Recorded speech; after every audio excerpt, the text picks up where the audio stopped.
If he is the person we think he is, then other people are at risk. Son was there. He helped me.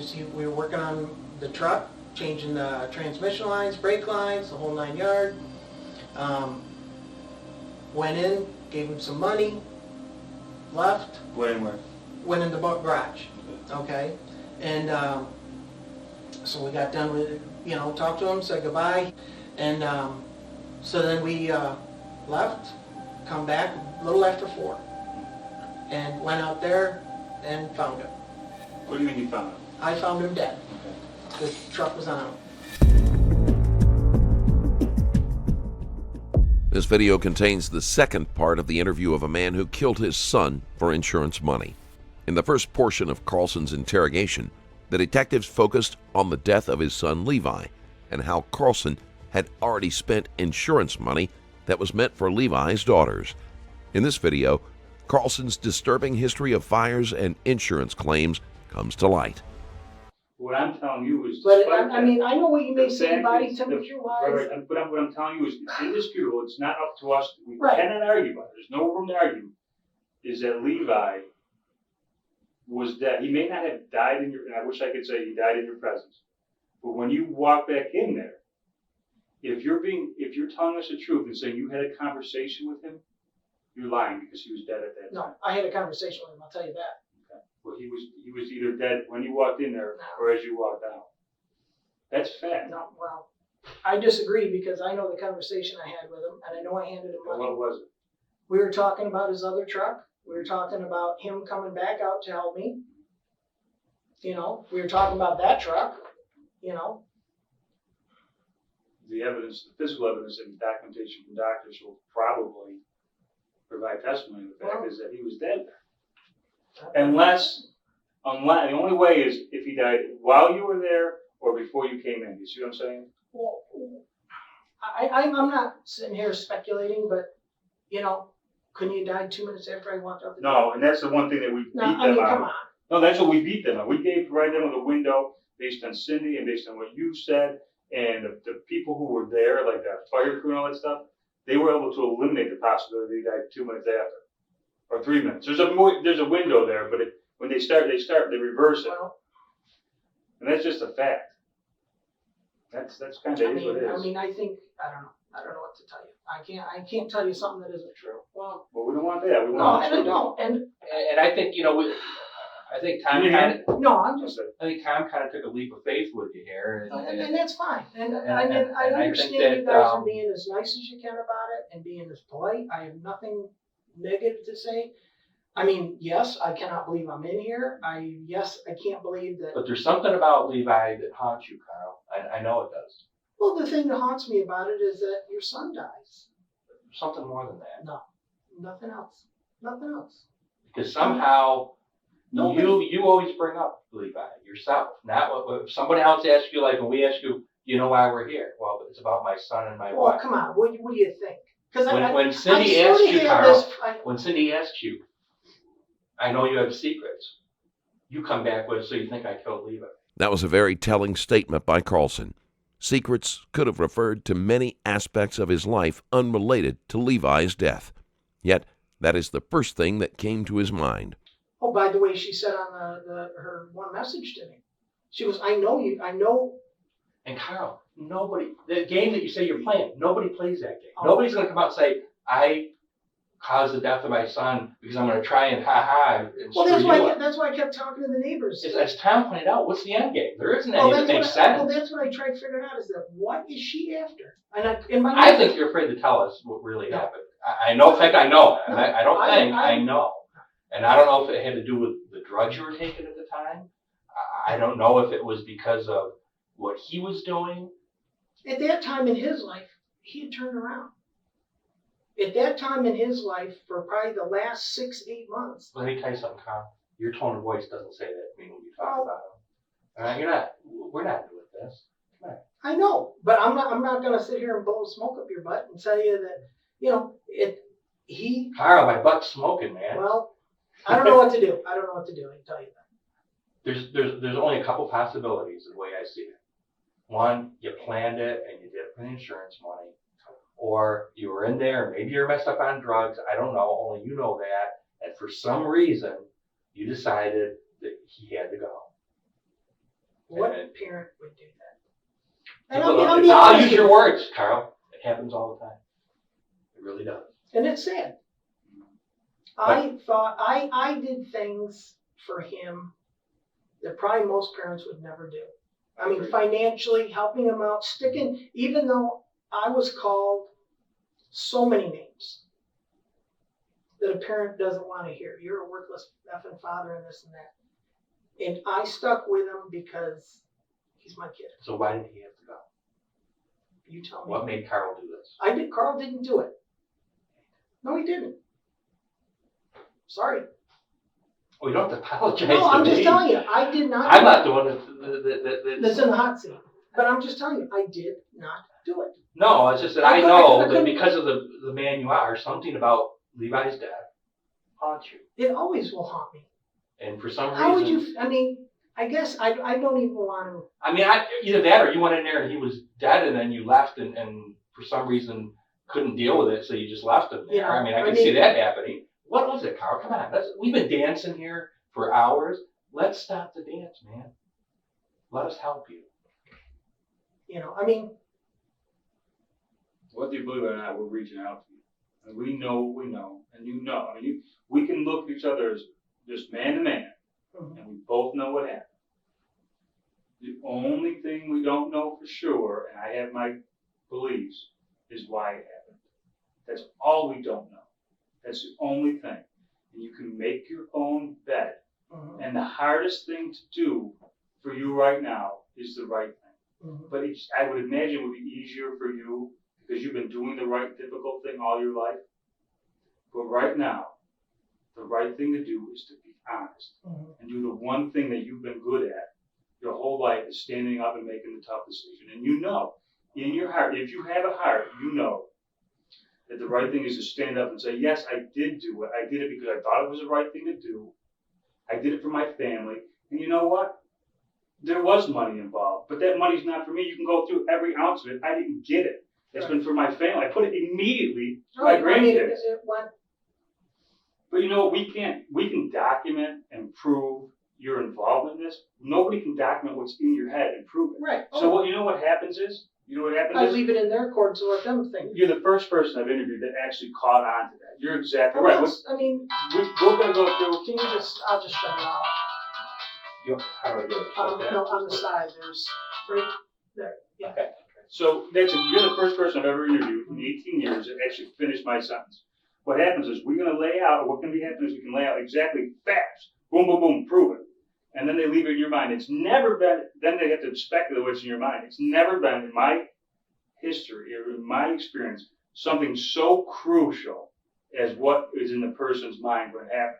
Because, and everybody's going to blast me for saying this, there is that insurance policy. That's hanging out there. Yeah, you're taking a chance here. But No, I agree with you that, man, if you want motive or whatever you want to Well, say, it's whatever, there. But I don't believe that's motive. I believe for you, it's, you know what, this kid is shooting down a trail where he's going to end up a loss. He's going to end up hurting somebody and himself. Well, and this is what I can do to make his life worthwhile. And I believe truly, and you know, I'm going to get blasted for saying that, but I truly believe that that's what you did. you've been saying it And all I along. can't believe, you know, and I'm shocked that you're a guy that was in making the hard decisions when you were in the Air Force. well, This is the toughest part. This is the most critical juncture of your life. You can stand up and defend what you did because you know it was right. Tell us what you did and say, you know what, God damn it, I did this. I thought it was right then, and I think it's right now. And my dying breath, I'm going to defend what I did because that's the kind of guy I am. Or you can spin this line of bullshit, which quite honestly, you in a million years would never believe. Not for, if someone tried to run that shit by you, you would say, get out of here. I'm not buying that. So you lessen yourself, in my opinion. You are this person your entire life. You've got a police officer daughter who is somebody special. I don't know. she is. I mean, both. She's that way because you raised her. Well, my oldest. And then you're in this critical spot, the most critical juncture of your entire life, and you're feeling the pressure, and you're letting the pressure be bigger than you. You are not able to tell the truth right now. If you really truly felt like what you did was right, and which I think you did in a minute. All right, I did not kill Levi. That's all that's just a message. There's no way I could have. But he was dead when I went in there. Okay. Tell us about that. You're good, man. You're doing great, buddy. It's all right. You can do it. You can do it. I couldn't kill my kid. I couldn't. Let's talk about what happened. I walked in there to, give him his money, and holy fuck. And I just, blanked. Just, Hardest day of your life? Why'd you keep it a secret for so long? what? Can I get another glass of water? Okay.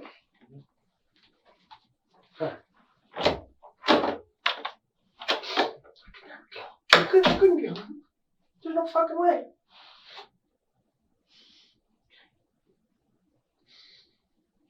It was an accident. And I blame myself every day, just like you said. Carlson has decided to change his story now that it has become clear the detectives believe he is lying. He hopes to convince them that Levi was already dead and he went into shock. But this version isn't more believable than his first story. I recently released another exclusive Patreon video exposing a chilling incident where a man unleashed his rage by committing a shocking act of violence against an innocent 15-year-old. This heart-wrenching video shows interrogation of Cody, the man behind this horrible crime. Watch the full video and more at patreon.com/strangerstoriesplus.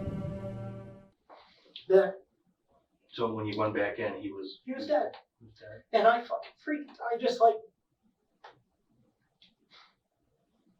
It's like, it didn't happen. There's no way.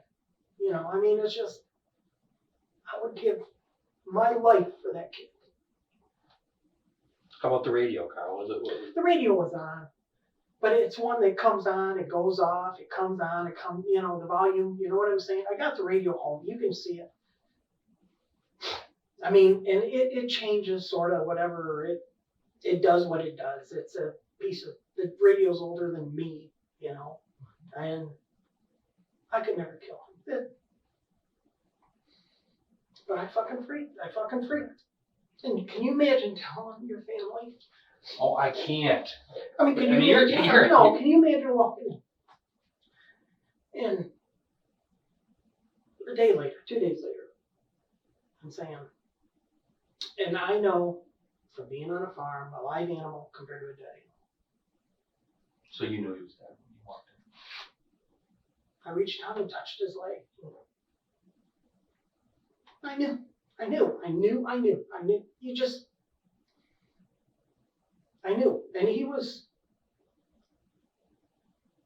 his legs were blue. It may not have been a long time, but, because I went in, took a shower, watched a little TV, and so, it wasn't a long time, but it's like, because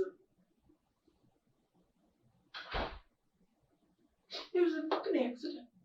I jacked the fucking truck up, and Now, did you jack it up when you got back with Cindy, or did you jack it up before you went back out to the car? no, I jacked it up to get him out when we come home. Okay. And all it was the jack is like this wide, narrow, and we had it under the front bumper, and the back two wheels were on the ground, so that's why it could teeter. But he must have been reefing on something because he still had the wrenches in his hands. I had to almost break his fingers to get the wrenches out of his hands when we come home. I could never kill my kid. I don't give a damn if you give me $20 billion. I love that kid more than, because I knew he was struggling. I knew he went through what I went through as a kid, sucking at school. My parents didn't care about our grades or anything, but it's just, he had farm work to do, we had a snowmobile business. And Levi I see him just struggling, and it's like, he finally, it's like when he did the good thing at Guardian and he found the defects in the class, it's like, he was a fucking hero. They really just, like, you couldn't believe what your son just found. It was like, I'd say millions of dollars in glass, because everything with that defect in it had to be thrown away. And if they wouldn't have caught it, we'd have been making it maybe for a week longer. You know, and you're making millions and millions and millions of dollars a day, and he caught this thing that normally you have to use an inspection light, and he caught it with his naked eye when it was in midair. So I mean, but to sit there and say I killed him, no, that's.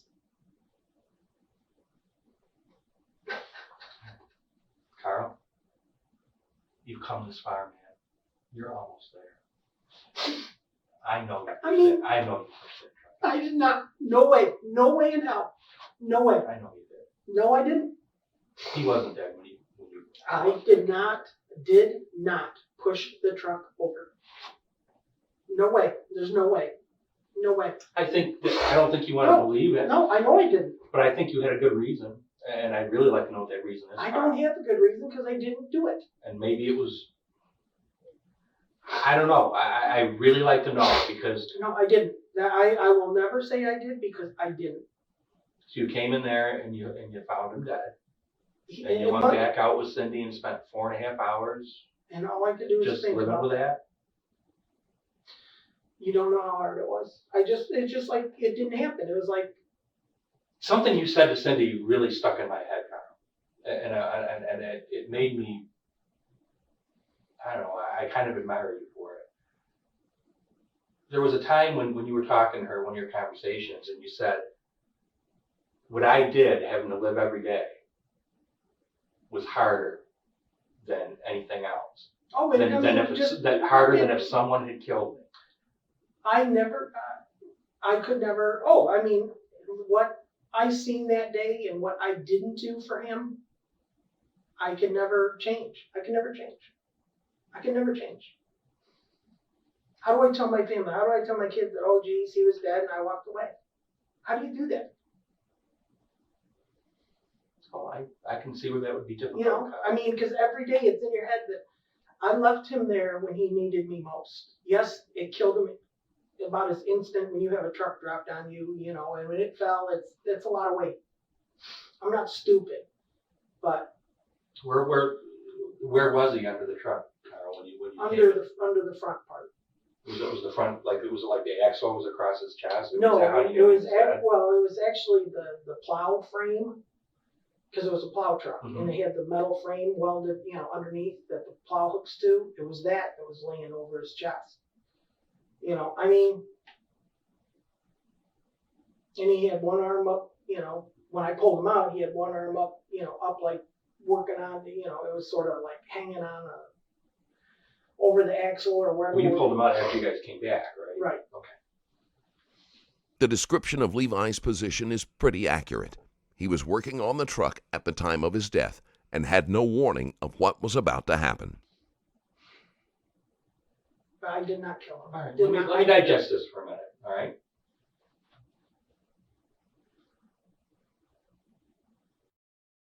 Well, I'm not even sure you should be using the word kill because I'm not. It's quite not sure. kill. It's not. I had nothing to do with that. I blame myself for the truck falling because it was my truck. He was working on something for me. When that was, Here's your water. when You know, I mean, it'd be no different, God forbid something happened and your kids were working on your vehicle. What did I miss? No, we were just talking about, we're talking about how he found you know, when he walked back in, he found Carl. He said Carl Levi, and he knew he was dead because his legs were blue.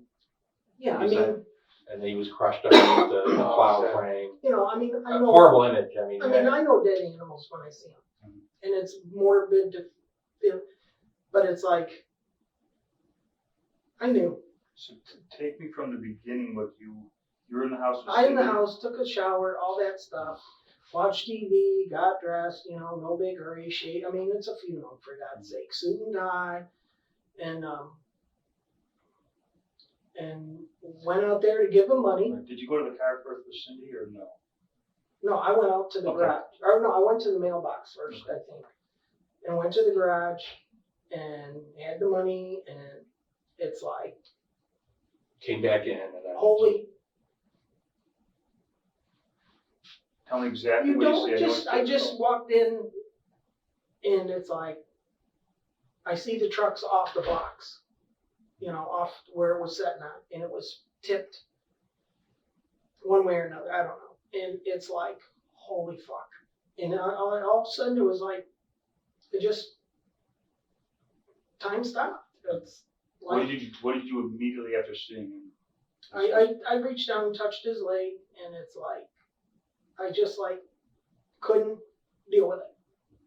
Just like, I can't deal with this. I'm just like, it's not registering. I mean, I could never, ever, ever kill my son. That's just, that is so far from, I would have done anything for him. Anything. And I did. Even I gave him. Carl, but think about this. You say you'd do anything for him? Mhm. Even take his life if it had to happen? Would you do that for him? No. If he Are was, you brave enough to do that? No, not at all. I'm sorry, I'm not man enough to do that. If he was getting ate up by a lion or something, and was cut in half, and And I think, but you understand what first of all, I really appreciate you being, but to walk out you there. took a leap of faith. But Charles took a leap of faith, but I want you to, I don't want you to take a step back here I'm because not, but to sit there and say, I still think any- that somehow you pushed that truck. no way, no, And you've gone this far no, there's. and you're afraid to take that No, last it's step. not, I will argue from hell from now on. But what you have acknowledged is that when you came out of your house, you walked in there and Levi was dead at that point. The truck had fallen over. But he was dead too. I I heard you say. I think so. know, By grabbing him, it was The car was on him though. The car was no longer jacked up. correct. It was off the blocks. So you walk out of the garage and you must be hysterical. I'm like blank, just like it didn't happen. So Cindy must have been, what's going on? What's wrong? Well, if she didn't, I don't know. The day is. I remember, it's. What are people going to say when we talk about the funeral? Are they going to say he was distraught? Or are they going to say it was terrible? No, I don't think they'd say it's Carl. That's There's obviously something wrong with it at that point. Or Well, you walk in and see your kid dead. I couldn't imagine. I cannot imagine. I hope I and, never. and know. to sit here knowing there's nothing I could have done for him. That there's no doubt. But to be the person that I did everything to make his life better. I agree. I did. I couldn't imagine the amount of money I gave him over the time he was in pain. I spent money on his vehicles. I took him to work at 3 a.m. I did everything. Even when he was calling me a worthless Carl, effing father. My opinion of you has not changed since we've met. But to walk in there Please do. and see your kid, it's like,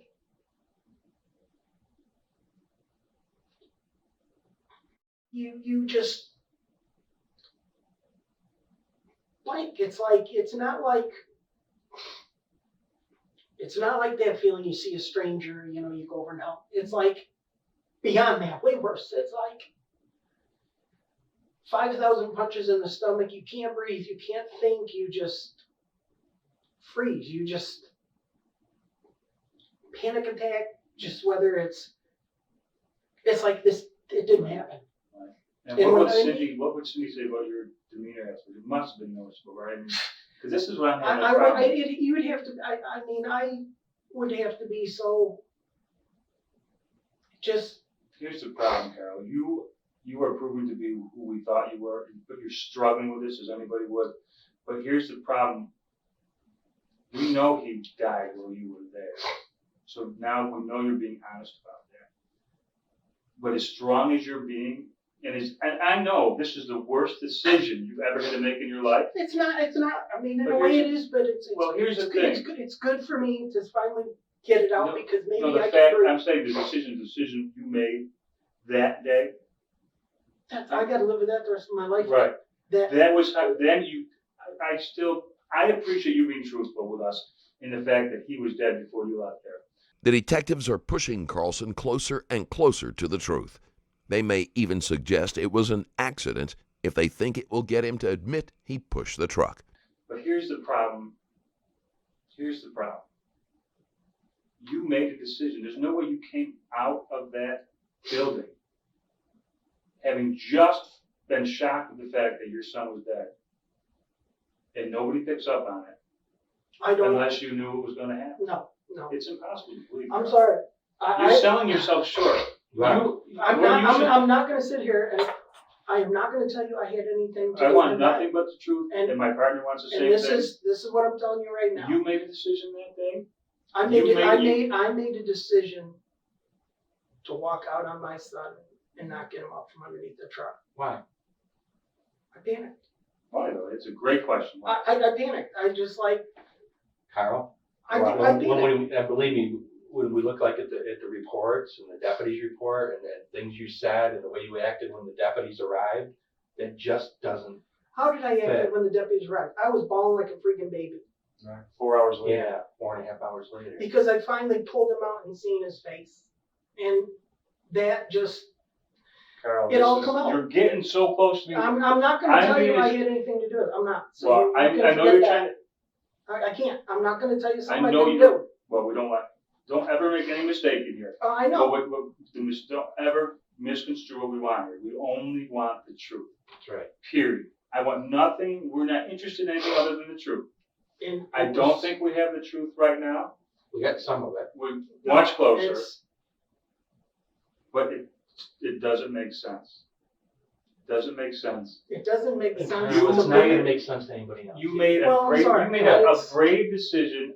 I'm not saying I agree with it, but you know, there's only one. You made a difficult decision to end your son's life I didn't. for the better of him No, and for your family. sorry. I still struggle with the fact that it's possibly for the money. No. But and the only reason I struggle with that is because I don't know exactly where that money went. If I knew that money went right to the grandkids, I would say that you made a tremendous, difficult decision. But Well, if it's that been- money went to you, then you just cold-blooded murdered your son. No. And I find that hard to believe. I do too. But where did that money go? She's got part of it. Where did the money go, Carl? She's got part of it. Where did the rest of it go? Of the girls' money, like I told you. I got part of it. I paid bills with part of it because I'm unemployed. I can't work. So this is what I'm I saying. mean, and Is like I say, it's like, and like I've told everybody else that, you know, that's why I got the realtors in and everything else, because pretty much I'm going to sell the farm because I can't afford it. I live on $1,300 a month, Social Security. And it's like, I fixed it up a little better so I can sell it because it was in between renovations. And it's like, the girls are going to get their full money. Even if she doesn't come through, they're going to get their money. You're not because- willing to defend your decision. You're going to take the easy way out. You made a decision. It's not an easy, if you think it's an easy way out, you're kidding. You have not told us the complete truth. Yes, I did, 100%. No, you didn't, Carl. I don't mean to say that. I'm No, not trying to say to pitch off. I respect you as a person and a man. Do you want more? I can tell by looking at you. I No, mean, it's- you're not a good liar. And I think that you told, I mean, you told the truth about that Levi was dead when you were in there. But I think you're afraid to take that last leap No, of faith. I did not kill my son. I would never even, Kyle, a couple hours ago, you were telling us that he was alive when you left. well, yeah, you're right. Lie about that. Okay. But see, I understand. We do this for a living. I understand why people, they get into Well, you self-preservation get, mode. you get defensive because it's like all of a sudden I'm having a million thoughts and it's like now it's like, okay, finally maybe I can tell these guys that, you know, I mean, you're not my enemies. You're doing your job. Mhm. And it's like to sit here and finally tell somebody that what happened. It's like the pressure caps off the pressure cooker. Mhm. You know, because it's like I couldn't tell anybody. It's like a What would volcano people- erupted. what would You people can't think? stop it once What it would starts. people think? What would my kids think of, well, Grandpa let my daddy die. Grandpa or Dad walked away from my son or my brother. Do you know what that does every day if Would you do me go one through favor? that? Would you entertain me for a second?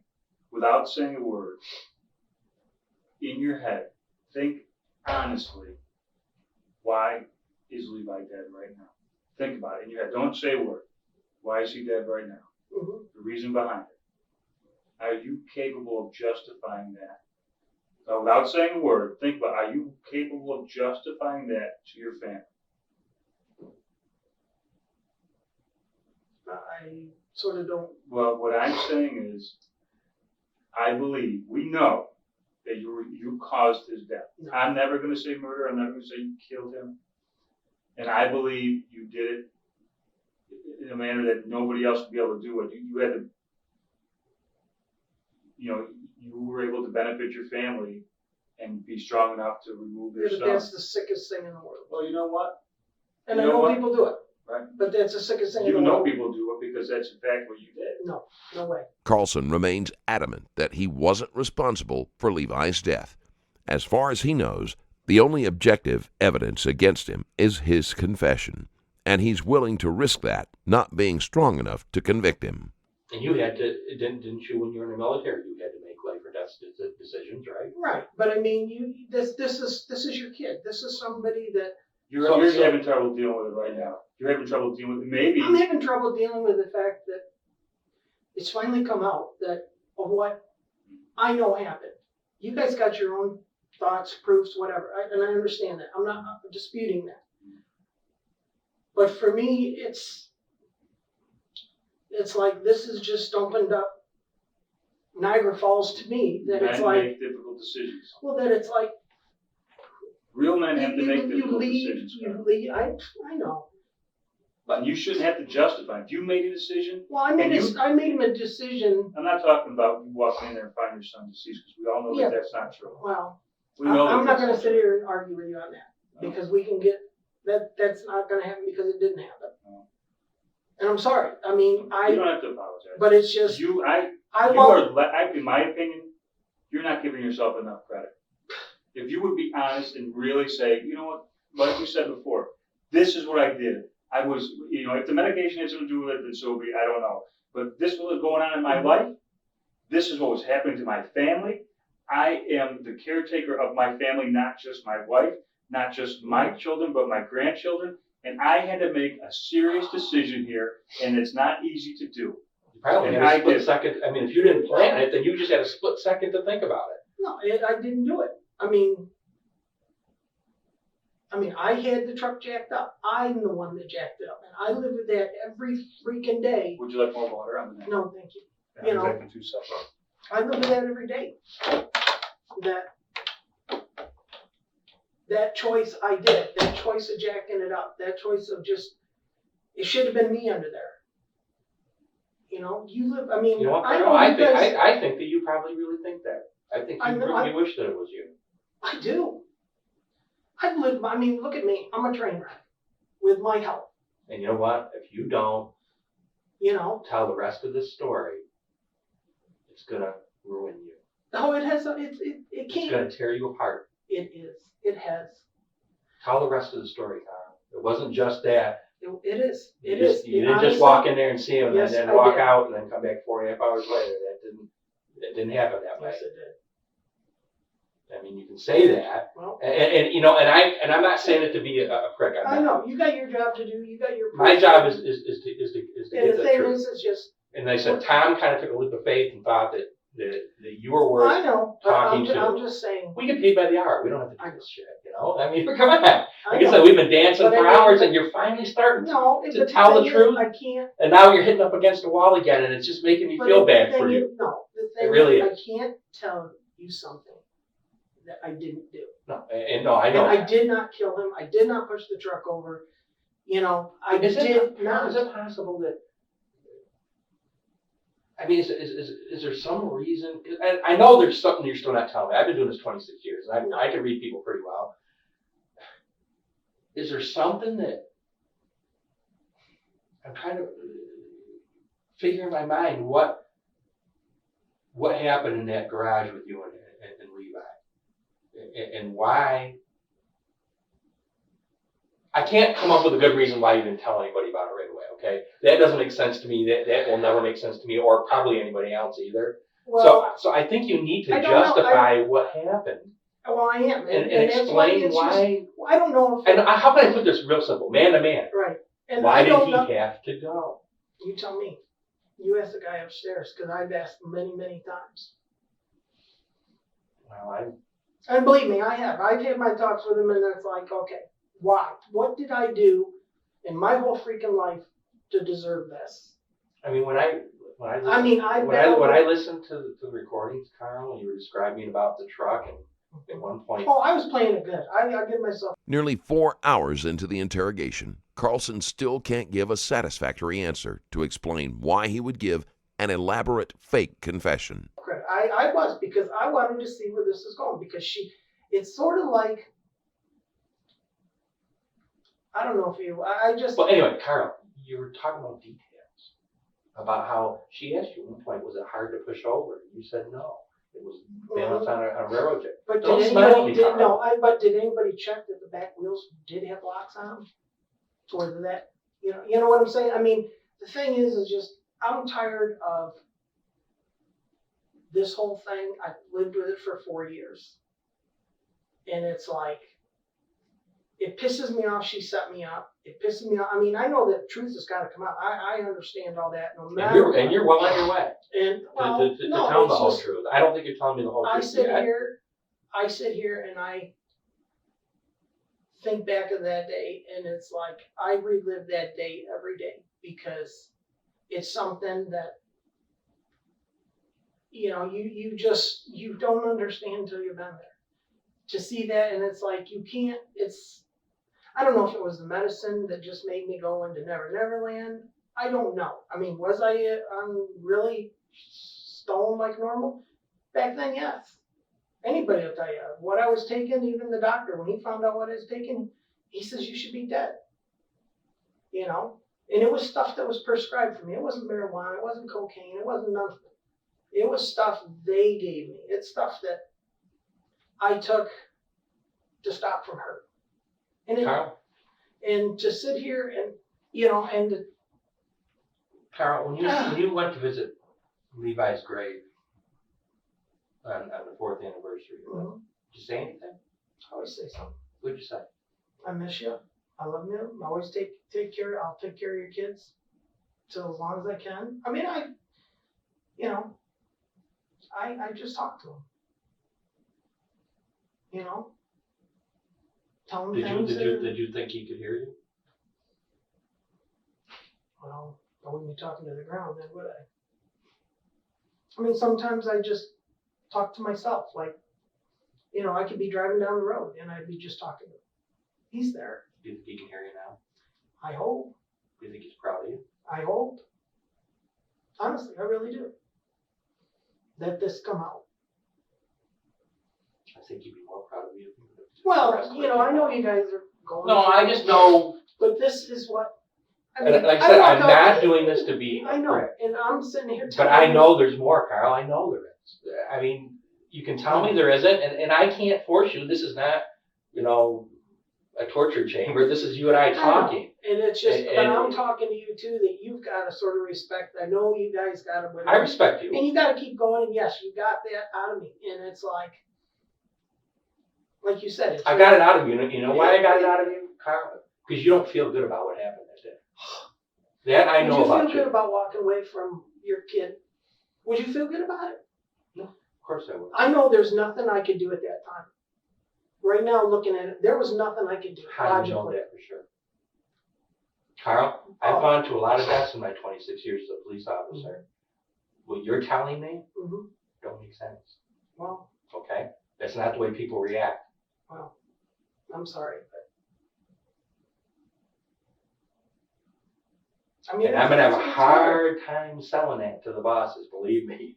I mean, I'm just. I'd have a lot easier time selling it if you tell me the truth's easy to sell. Everybody buys the truth. Oh, I know, and I'm just saying that. I think you made a split-second decision. You saw the opportunity, the truck's balanced over him, and for some reason, whatever was going on in his life, he was better off No, he was. leaving this world.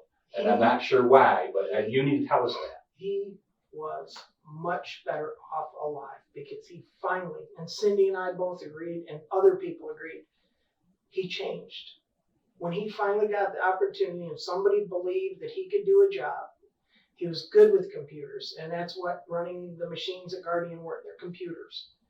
And when he finally got praised by somebody other than mom and dad, and he was getting a very good paycheck. He was working with people from his age on up to 60. You know, being in it just opened him up. And on Mother's Day, he has never ever gotten his stepmom, a Mother's Day card. Ever. He wrote on a piece of paper, it was a day or two after he had to work on Mother's Day or something. A day or two later, he gave my wife a note and said, "Happy Mother's Day. Sorry I couldn't get it because of work or something." And it was like, he's never done that. He said, "I love you." He's never done that. That tells you how he turned. There's nothing that would make me want him dead. There's nothing that would make me think, oh, well. There was something about him, his life, that bothered you, though, because I could hear it in your voice when you talked about him, Carl. There was something about Levi's life that frustrated you. Oh, it frustrated me for a long time because everything I did wasn't working. Just as you as a parent, you try to help your kid and it's like, geez, he's not getting homework, and you blame it on you blame it on everybody, you blame it on him. And then when he finally turned and I seen him at work, and there's times that, I sit there driving around on a fork truck, and I mean, he was laughing. He was finally happy. I was proud of him. I was totally proud of the fact that he was finally living. And then the day he died, when I walked out there and seen that, it was like getting hit by a train, Mack truck. It just, disbelief. And I walked out and went to the funeral, and I don't think I talked much at all. And I just zoned out. But then when you came back, it was like walking back in, and all of a sudden, I knew I had to walk back in. And it was just like getting hit by. you remember telling the deputy that you didn't know why he was spending so much time working on the truck? Well, he was supposed to work on his truck for a while. You know what I mean? Mm-hmm. He was supposed to work on my truck, and then he was supposed to work on his truck. And we figured he'd already been gone. But now, like I say, I knew. Hey, Carl, I know. John and Carl here speaking. It's a tough sell, buddy. I'm having a hard time selling that. I think it would be. I think you would help yourself more if you explain what really happened that day. You're not telling everything. I know that, and I'm not gonna get mad at you because you're not. I'm not. I can't tell. But you're not gonna be able to convince me, Carl, that there's not more to it, because I can tell just by talking to you. No, there's not. I'm just right now. You're probably about the 10,000th person I've interviewed in my career. I can tell. But I'm about. The radar doesn't lie. The thing is that I'm more worried about what my kids are going to think. I think I would be too, in your shoes. I would be worried about that too. Am I going to lose my kids? Am I going to lose? I think they would think better of you if you tell the whole truth and stand up, because it was an accident. True and true. It was an accident that, God, I wish I could go back and change. It was stupid I didn't do something that minute. Some people would freeze in a similar situation, but they would not be able to function for several hours afterward without someone realizing something was wrong. But it's just like, I froze.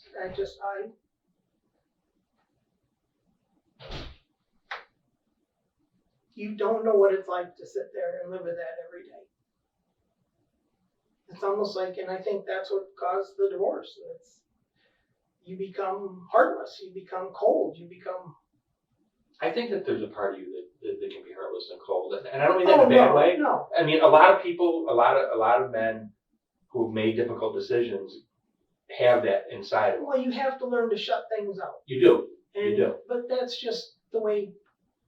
And I think the whole story, what happened in that garage, you're shutting part of it out right now. And I know you don't want to admit that. I mean, and I respect you. I'm not going to make you say something. I mean, I just sit here and it's just, But I think now's the time. If there's ever a time, Carl, that you're going to get it out, now is the time to do it. You've got a couple of people here who are going to help you that want to go to. But if I go to my bosses and say yeah, sure. You know, if I try and tell them selling that story that you just walked away, I don't know. That's going to be real tough.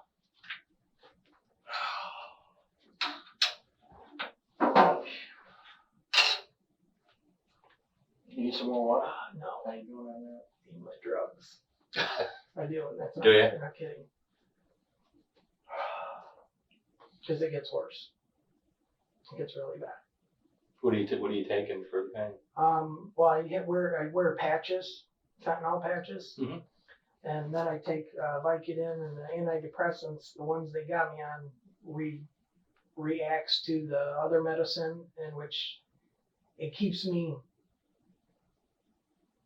on a level. So you don't, like with normal pain pills, like an aspirin, you take it, it makes the headache go away, and then the headache comes back slowly. Mhm. Where this, it gets me up there, and it keeps me sort of level with pain, because it gets so bad that you can't sit, you can't walk, you can't breathe sometimes. But the more I can move, the better off I am. But it's just.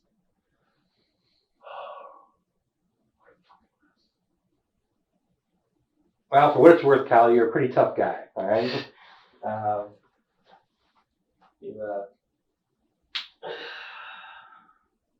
And I go. It sure ain't easy saying something getting you to talk about shit you don't want to talk about. Well, it's not that I don't want to talk about it. I'm glad I'm glad that's all.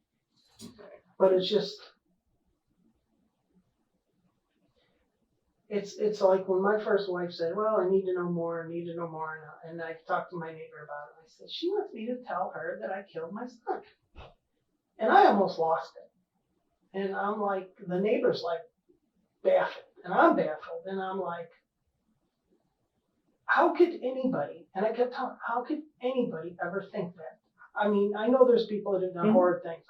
Usually they think that, and usually when they do things that some people may call horrid, they've got a reason. They may have a reason that they feel justified. Sure. And I don't think you're like you. I don't think you're a bad person. And it's like, there's nothing that can justify killing your wife, your kids, your uncles, your parents, it'd be different if you killed. I didn't say you killed your wife. No, I know, but I'm just saying. That's why I'm saying wife, kids, whatever. Carl, did you? No, I already been through that. No, hell no, and no way in hell.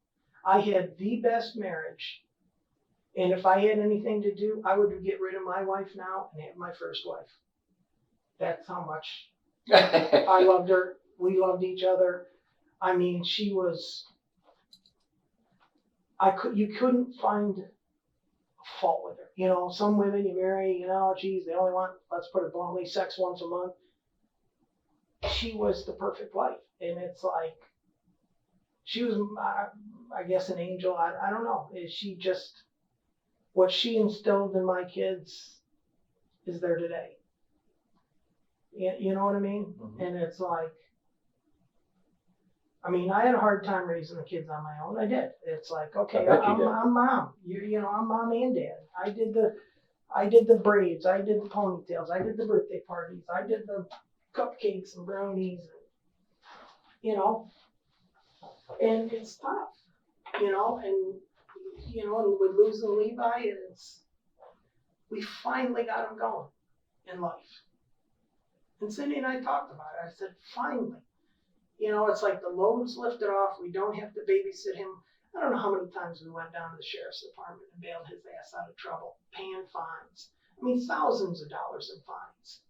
And it's like, holy crap, And well, didn't he I thought I saw when we were going over the past stuff, I thought he caused a CPS report to be blown in on you too, for something like he called all the time. Yeah, they hit him or something, and. Oh yeah, well I hit him. Then there was one about because there was some kind of fight because he accused you of killing his mother or something like that. No. I saw something like that. I don't know. No. He turned us in, I don't know how many times. And every time, he would come back, say he lied. One time I beat him up so bad he was spitting blood out of his mouth and nose. And my wife, Cindy, walked out of the house and went to a casino. That whole day, she was at the casino with her aunts because her nephew turned 18 or something, or 21. And they ended up going to Canada and he couldn't get in the casino. Well, they had to be kind of mad. He didn't have CPS show up because he keeps making shit up. We just, one time they came and she thought it was when we filed for PINs. And she thought the people were there to talk about PINs. Well, it's investigators. She's all, oh, hi, come on in, have coffee. And then it's like, well, we're not here to, this because you got these accusations. And we're like, oh, no, not again. And it's just, we knew he was mad. He was frustrated with himself. Life was being shitty to him, you know, and it finally came down to where he hit the bottom of the barrel. Girlfriends kicked him out. He'd move in with another person and sleep on the floor for months at a time. And, you know, he had nothing. Was he divorced when the accident? Yeah, I've got the divorce papers and all the decrees or whatever you call them. And, so she wouldn't have got anything anyway if they were divorced. They had nothing. I mean, really, when I say they had nothing, they had nothing. And he was paying child support out of his paycheck, you know, to her. And I think he was. I mean, he'd have to be because she was real stickler on that. Mm-hmm. And I would give him money so he could give her something, you know, because he wasn't working. And you can't. When I mean he wasn't working, he worked this job for $8 an hour, this job for minimum wage. By the time he paid his truck gas bill, which got 6 miles to the gallon because he had to have big tires, and it's like, Levi, you can't do that, you know? And it's just, I kept throwing him the money because he's my son. He's my kid. He's my kid. And, you know, and I knew how Cindy felt that, you know, let him go on his own, let him take the hard knocks. And even she went down and bailed him out. She did, with a lot of money. And it was like, you know, so she had. So he was a troubled kid, right? He wasn't a kid. He never said that you're not my mom to her. Never. And he wasn't troubled. He was just. Well, like I said, he's making false reports against you. Yeah, I mean, but how many kids do that? Not too many, Carl. I mean, some do. I mean, obviously it happens. The social workers that we had, they said, you can't believe how bad it's getting. You know, the snowball is. Because, and a lot of it was, he would tell a kid that, oh, I got spanked. And then it would snowball. And then, of course, the teachers hear it, they got to report it. Well, then all of a sudden he'd explain, well, I said this to this kid. Was it true? Well, no. So Levi never accused you of killing his mom? No. Because I know I saw a report that said that. No. I'm not sure where it came from. No. Did he ever talk about that day with his son? No. He was what? He was pretty little, right? He was 4, I think. 4 or 5, something. And but now my oldest daughter, we still talk about it. You know, she has memories of it, and she can remember. You know that. Have you ever told anyone else about going in there and finding Levi dead? We're the first people. Well, thank you for sharing that with us. The detective focuses on the true parts of Carlson's story, which make Carlson visibly uncomfortable. How could you? How can you?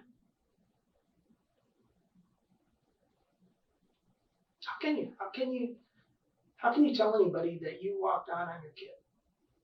How? Well, there had to be a reason, Carl. Like I say, I don't know if it was. I'm not going to say it was the drugs. I'm not going to say that because I know. Okay. I don't know.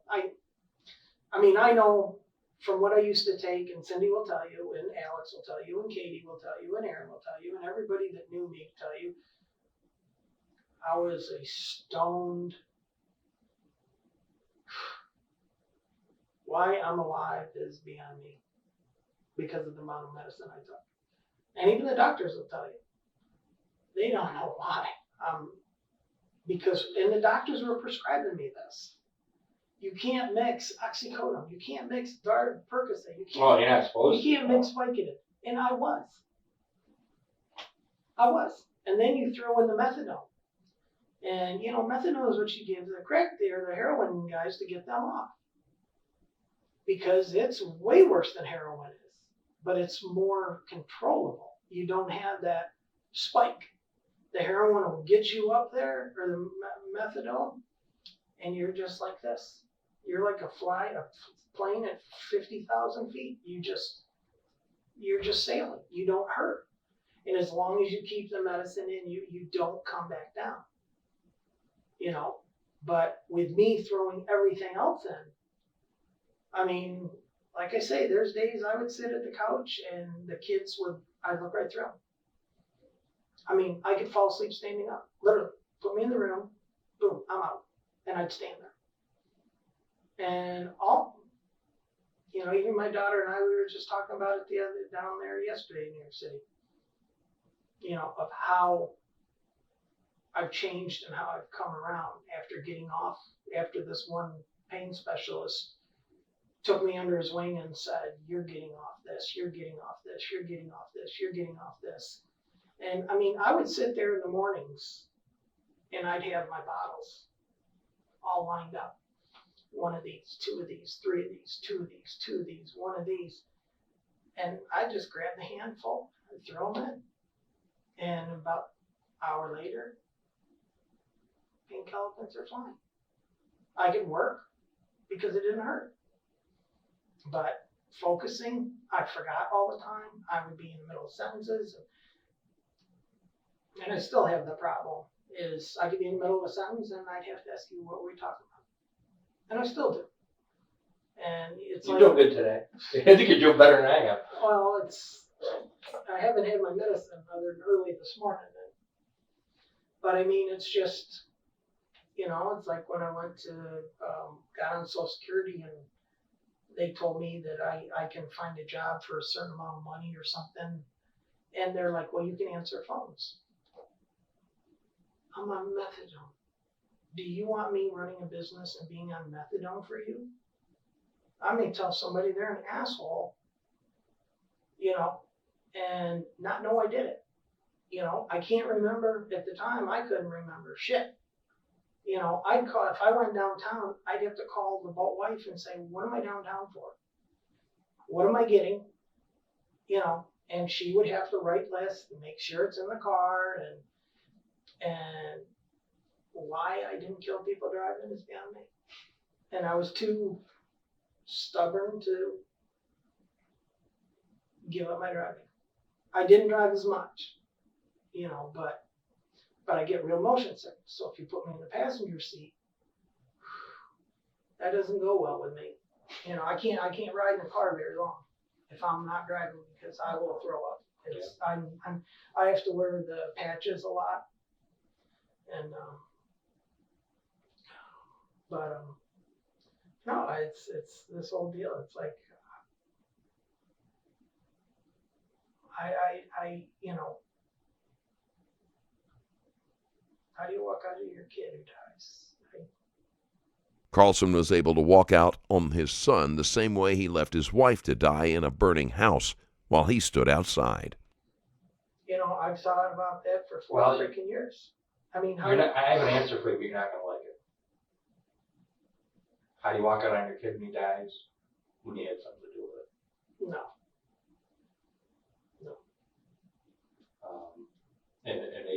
Maybe your involvement was minimal. I don't know. You need to tell me. But I know you're not telling me the whole story. What happened at Diddy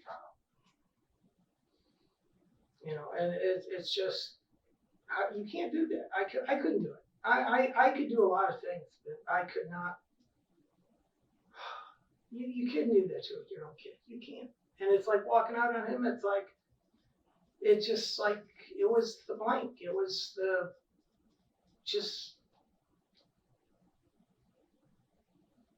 I don't know. There's no word for it. There's just no word for it. There's not. Because you're not a parent. You're supposed to protect them. You know, and I blame myself that, you know, like I say, I blame myself because I asked him to work on it. You know, I asked him to do things for me there. I, you know, was under the truck with him in the morning. I mean, we were both covered with grease. You know, I can't do a lot, you know. I've always had bad shoulders. I had this one done a few years ago, and, you know, and it's just, you get me on a floor, cold, damp floor, and my back just locks up, and, you know. You know what I'm afraid, you know what I'm afraid is gonna happen?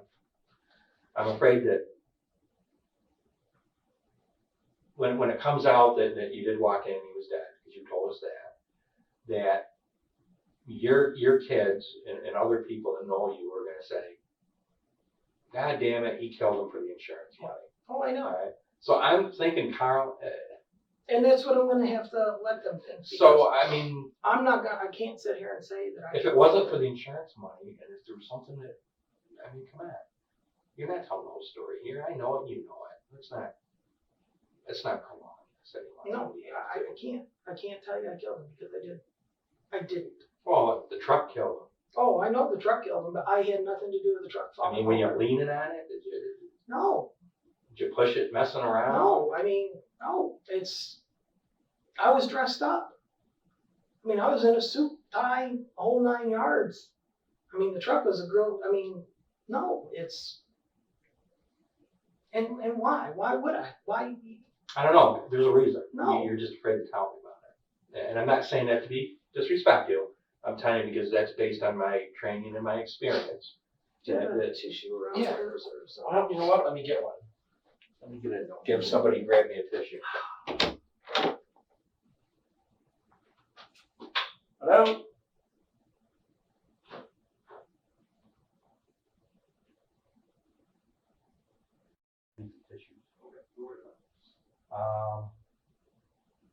There's just some paper towels there.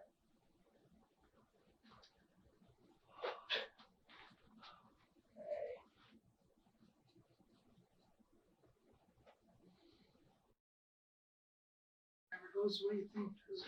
Oh, it doesn't. It doesn't. I mean, there's not a day I can never forgive myself for walking out of that. I mean, These, I'm gonna look for something a little bit more, a little softer. that's all right. Go right ahead. How are you holding up? It's a difficult day, you're doing a great job with. Well, I mean, I know you guys got your job. Right. And I know you guys got whatever you got. Right. But like we've been talking, it's like part of me is glad it's out. Part of me is scared as fuck it's out. And part of me is like, you know, I had nothing to do with him dying. That's one thing I will take to my grave. I'll stand in front of God. And, you know, I have that much belief in that I know that, but I wasn't there when I should have been. You know that I still struggle with. Oh, I know, and I can't argue with you on that. I can't because And I think, Carl, that I I think mean- everybody's gonna struggle with it. oh, I know, everybody's done it because you know what, and people weren't there. And that's the thing that I gotta fight. It's like, people weren't there, and why I did what I did, I don't know. I'm not gonna sit here and say, oh, let's go for the drugs, you know? Some people say, oh, I was stoned. I don't remember. There's so many things that I can remember today, tomorrow, they're not even in the picture. And I've got people, and like I say, I've got people that will tell you that up until a year and a half, 2 years ago, Carlson keeps falling back on his health as some excuse, although at the same time, he says he isn't going to blame his actions on the medication. He is a mess of contradictions, and the detectives aren't going to let him deflect from the truth. I honestly should have been dead for everything I took. Why my body is moving and alive, I have no clue. And it's like whether, I'm not gonna sit here and blame it on the drugs. I can't. I mean, because I don't know. But it's like, I know my son was finally got his life turned around. He was doing great at work. I was so proud of him at work. I mean, I drive by, see him working and laughing, and he was the Levi I remembered as a kid. When we talk to everybody else, and we will, or they have, or they don't now, are they going to tell us about this loving father you were, Levi? How are they going to describe your I was relationship? tough on them. I mean, I was tough on all the girls. They got that, everybody got it the same. Don't think they didn't. I mean, there wasn't like, just because you're a girl, you got your ass thumped. My son Alex, raised totally different. We raised him the way my wife wanted to raise him because it was her only body. He was a test tube baby. She had two atopics. She never had kids. And so he was raised her way. And my daughters are a little, I don't want to say jealous or anything, but they know he was spoiled. And they know that Levi or Alex got what Alex, he just got, not more, but like the kids were thrown up and out of the house too. Let me tell you what I think, because about this whole thing, and I'm not asking you to say anything, but this is my opinion as an outsider, is that you've come a long way. We know what this whole thing entails. We know what you said to Cindy, obviously that's because we know about the time of death. Looking at all these things, it's clear to me. I also understand what your position is on this and how you're looking at it. I believe you're struggling with this for obvious reasons. One, because you feel bad. You don't want anybody to think that you were involved in your son's death. Oh, I didn't, And that makes sense to me. but I wasn't. So I'm gonna. I believe that you were, and I also believe that you didn't do it because you're a monster, and that you didn't do it because you were trying to take something away from anybody. I believe you did it because you were trying to better I'm just the gonna. family. Go right ahead. It's sore. I believe you were trying to better your family. And let's face it, was Levi ever going to be able to provide $700,000 to the family? Honestly, other than in debt, What do you mean? was working day in and day out. If he maintained a job, would he ever been able to provide $700,000 To who? to his family? Oh, in time, I mean, come on, you figure out what you make a year and then, in 20 years you make 700,000. I think that that's probably not true. I think that you probably made a decision No, that was well, a hard one to make. no. And as an outsider looking in, I can see where you're struggling with this. But I think if you just let the truth be told, Right now I'm struggling with the pain I can believe because that. my medicine, I don't have it. And it gets bad. It just does. We got food coming here. Well, I ain't worried about that. Just the medicine is what? This sucks. The whole thing sucks. It does. There's no doubt about I that. mean, it sucks that my wife,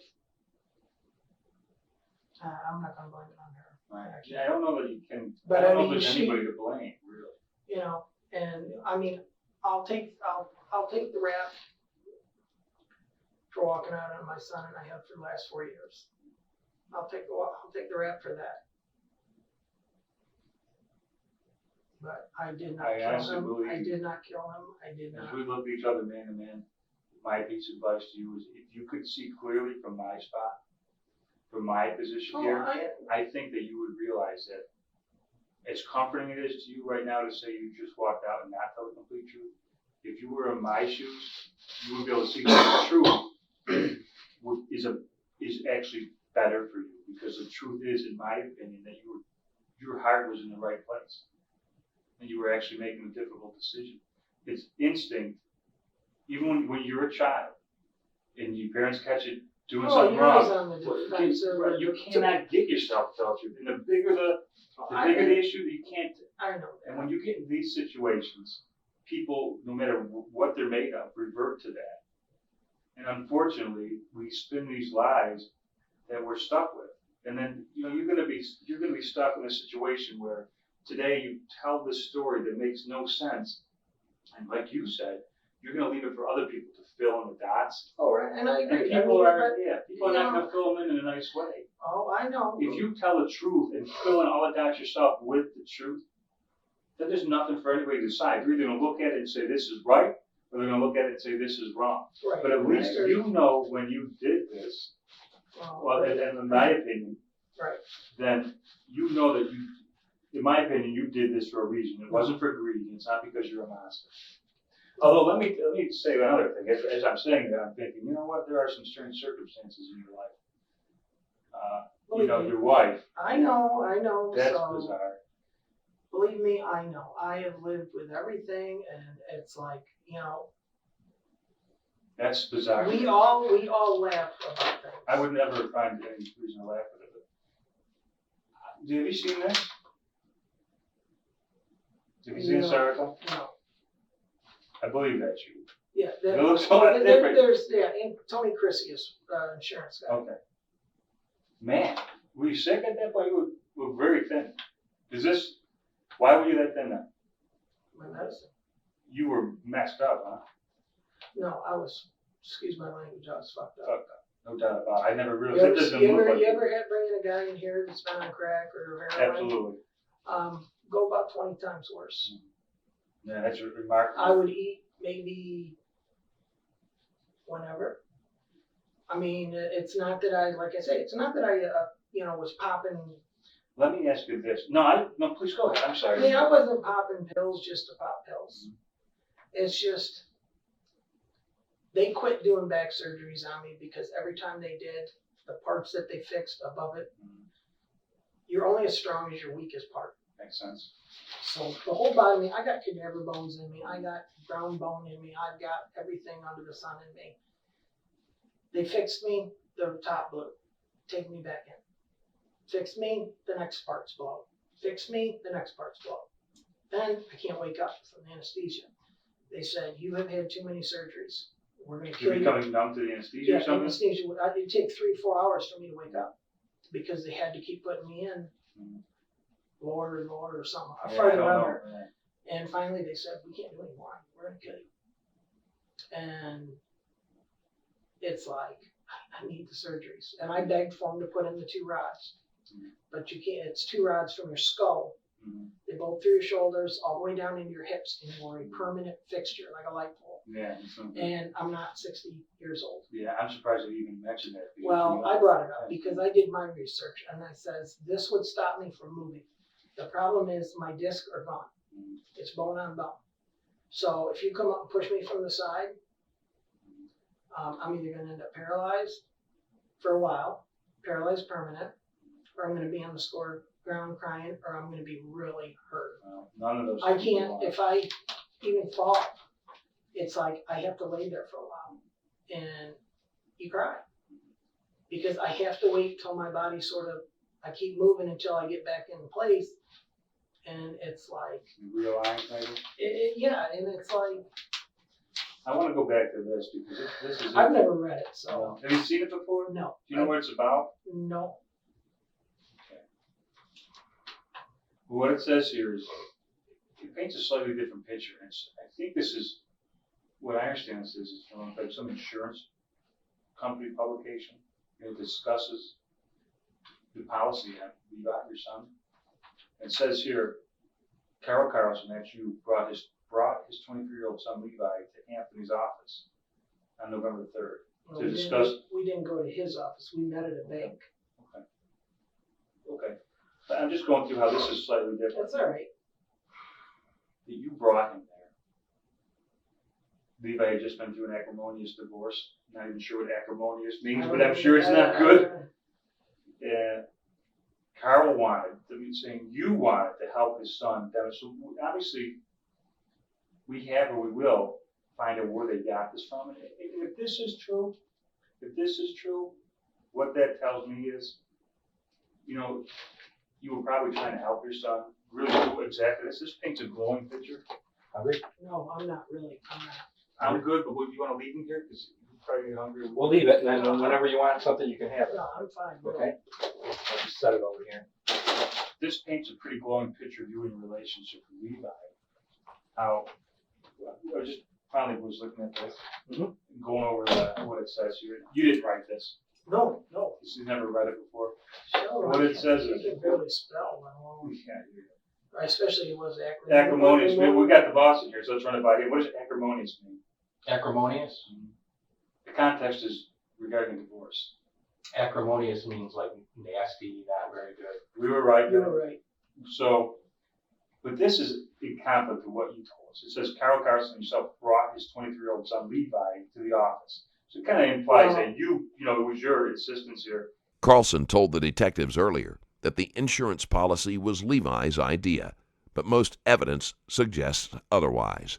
And Levi Well, I was talking to Tony because Levi didn't have a phone. Right. So I was the go-between guy between him and between the nurse who called the house that, and like I said, we rode together down in his truck. But this definitely, if you would read it, definitely says it like you were the catalyst to helping your son get this insurance. That's what this says. Again, these are not your words. We'll find out if they took your words out of context. But during the next week, Anthony worked with Levi to schedule an insurance physical exam with a paramedic. You talked to us about that. Your son didn't live long enough. Pickup truck when a jack slipped and he was crushed to death.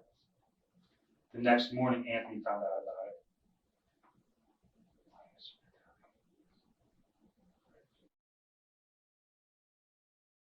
This goes on to say, and I'll let you read it, how they chose to honor this. It seems like they didn't have to. No, they didn't have to because because the one thing Tony said, he goes to me a couple times that we had talked, he says, they don't have to pay this because he didn't have insurance. And I knew he hadn't had the physical. I knew he hadn't had it. Because he hadn't gotten back with a lady. And I know that because that was one thing that really we kept going over, which I didn't give a shit if he paid or not. I didn't give a shit. It wasn't my money. It wasn't anybody else's. I mean, it was sad that, for the girl's sake, but it's like, there's nothing in writing that they're going to pay. And I knew that because I'm the one that got the phone call from the medical lady. No, I don't know. I think Tony wrote that or something. Yeah, that's kind of what it kind of says. It was like you were pregnant. I do look like shit, don't I? You're saying how bad the drugs must have been. Let's see. Ravaging. But that's not that bad. He looks much black and white thinner. Thanks. He just looks thinner, I think. Oh, I was a lot thinner. This is when I was really cooking with drugs. I don't know. That kind of paints a slightly different picture. Well, I just got some more news that we should talk about. Mm-hmm. I had somebody interview this person. Okay. All right. And he says, right or wrong, just what he's saying, he says that you knew about the accidental part of the policy. See, I can't remember. All right. I can't. But here's the thing. All right, now that's now a matter of record. Right. Well, that's So fine. he discussed it with you. So it's starting to look more and more like the insurance angle, I know. which is why I think believe it's. he did it for insurance. Well, I know you keep saying that, I know Tom, but in black and white. Yeah, it's what it's. but you know what? I think that if you're going to help yourself, I think you need to explain, Carl, because like I said, you and I are already on. Yeah, but We're agreeing to disagree on the one thing Right, that I know he has something to do with it. But if you're going to let it go in this direction, No, I don't want it to go in that direction. it's going on its own. We're not making it go in that direction. And I can't stop it. If I sit here, in which I'm not going to say it, I had anything to do with this. I didn't. The only thing I had to do, and I didn't. You're telling me you're not going to say it, And I'm not, and I because think it's something I can't say because it's not true. It's not true. It's my fault. I had him helping me work on my truck. It's my fault. I'll tell you, I believe 100% that you don't want it to be true. I don't. It's not. It's not. It's But not. I There's know not it even- happened. No. There's not even I'm one. just not exactly sure. There's not even Why? 1/10. There's no reason. There's a reason, Carl. You just don't want to say it. No, there is no reason. We were finally getting to be, watching him grow up. He finally got to be a man. He finally got to be a good friend. He finally got, he had finally, between him and I and me helping him get his job, we finally got his shit together. All right, so once again, John, why? Why did it have to happen? Talk to Come him. And I'm serious. Talk to the guy upstairs. What? There's nothing. There's no motive. There's not the money. You could give me $1 million, $10 million. There is absolutely no. I would give everything I got. I think that there is a reason. I think that we're missing it. I don't know how because And I think that I you, love my son I guess we can let it play out the way it is that it wasn't the insurance agents that said he knew? I mean, like I say, That's that's fine. But I don't remember it. I mean, if I could remember things 4 You years didn't ago. remember it was $700,000. Oh, just yeah. Remember, no, you just said Well, clearly because you didn't her know and I about were talking about that. So, I mean, that you don't That's even forget. worse because then it's not, it was I mean, accidental her, death, and then he dies in an accident. yeah, but I want to believe you. I don't know what to tell you. I wish I know what you mean, I've been Tony. spending the last couple weeks talking to her and thinking about things, and it's like, Well, I know you wanted to get you on her know, back. well, and You said you loved her, and and I pretty think you much- do. And a lot of it was, and this is sad to say, I almost believed her that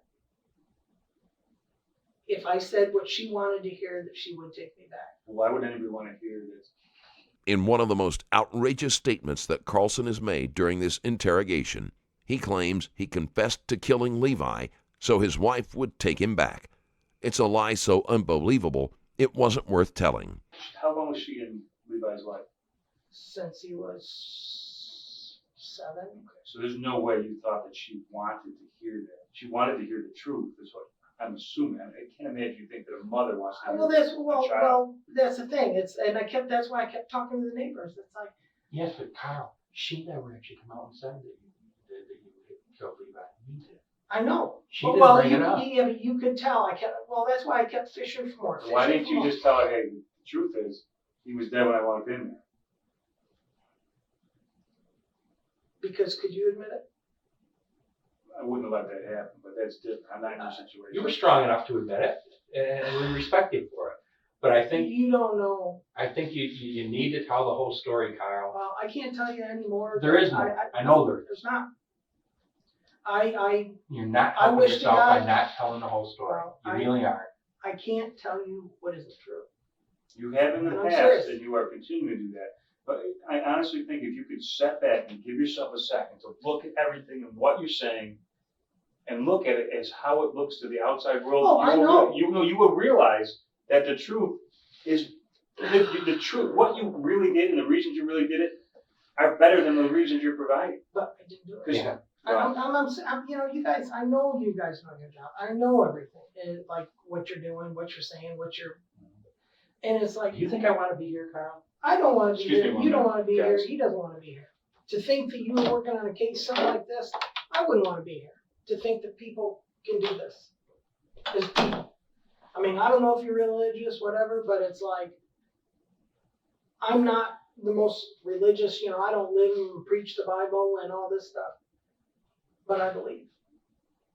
And I've had to believe, knowing that out of all the shit that's happened in my life, and many people have said, God only gives you what you can handle. Mm-hmm. And maybe I'm just here to take the beating and maybe to wise me up, or maybe there's some other thing. And I've come, this divorce, as bad as it's been, I've become so much closer to my kids. I sort of was always worried about working for a living or about things about me or my health. And it's like anymore, it's like, you know what? I got kids. I got grandkids. And it's like, damn it, but to sit here and say that I killed my son, there's no way. There's just no, and I know people are going to think what they want. And it's like, there's no way. What I did was, there's no word for it. But that was an accident. 100%. And the only thing I did is walked out on him when I should have been there for him. And whether, like I say, whether it was partially to do the medicine, I don't know. I'm not going to play that card or whatever. But it has sucked the life out of me for 4 years. It has sucked the life out of you.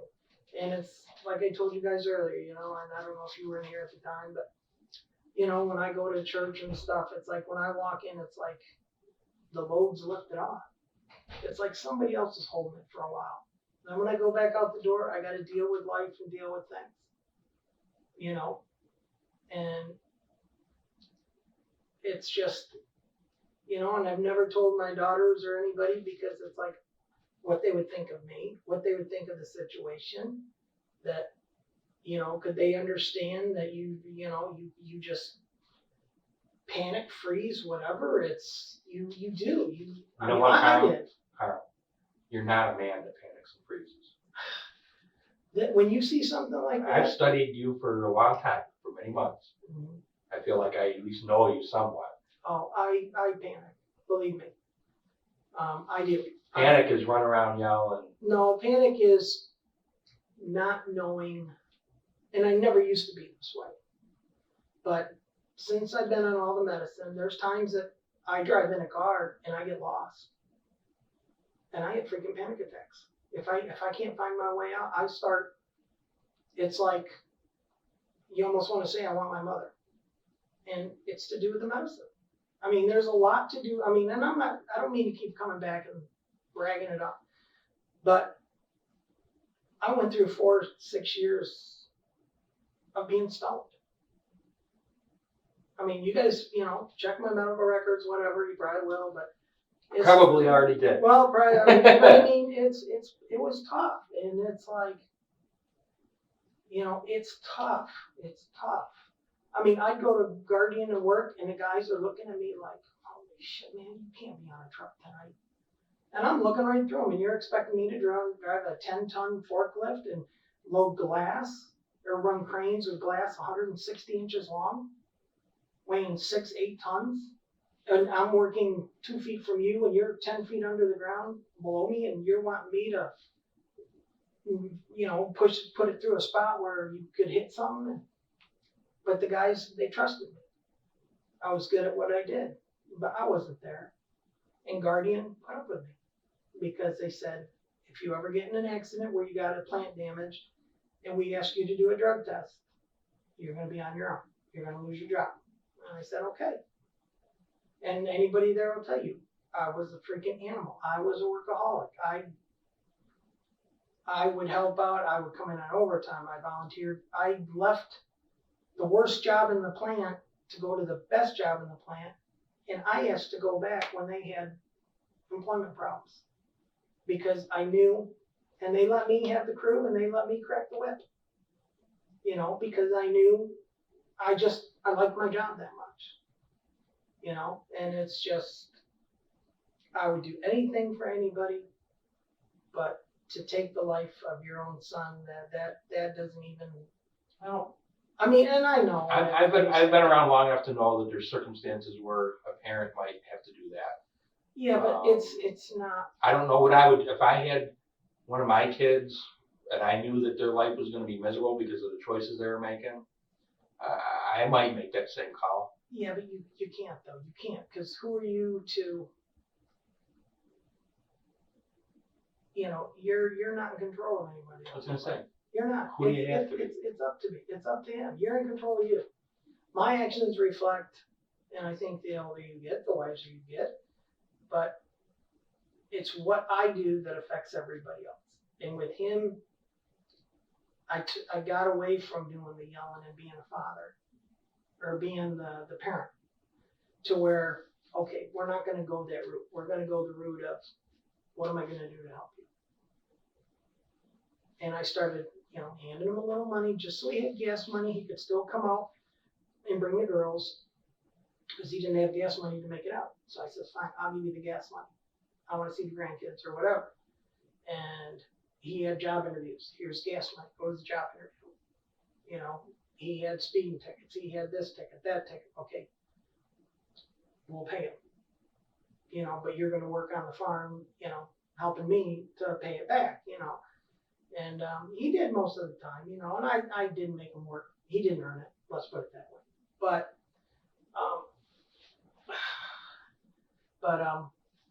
you know, it just, and then when he hit the bottom of the barrel, I mean, he called me up and he just said, Dad, I'm kicked out. I have nowhere to go. And it's like, and it's sort of like I was relieved. I says, I'm coming to get you. Pack your shit up. You're coming home.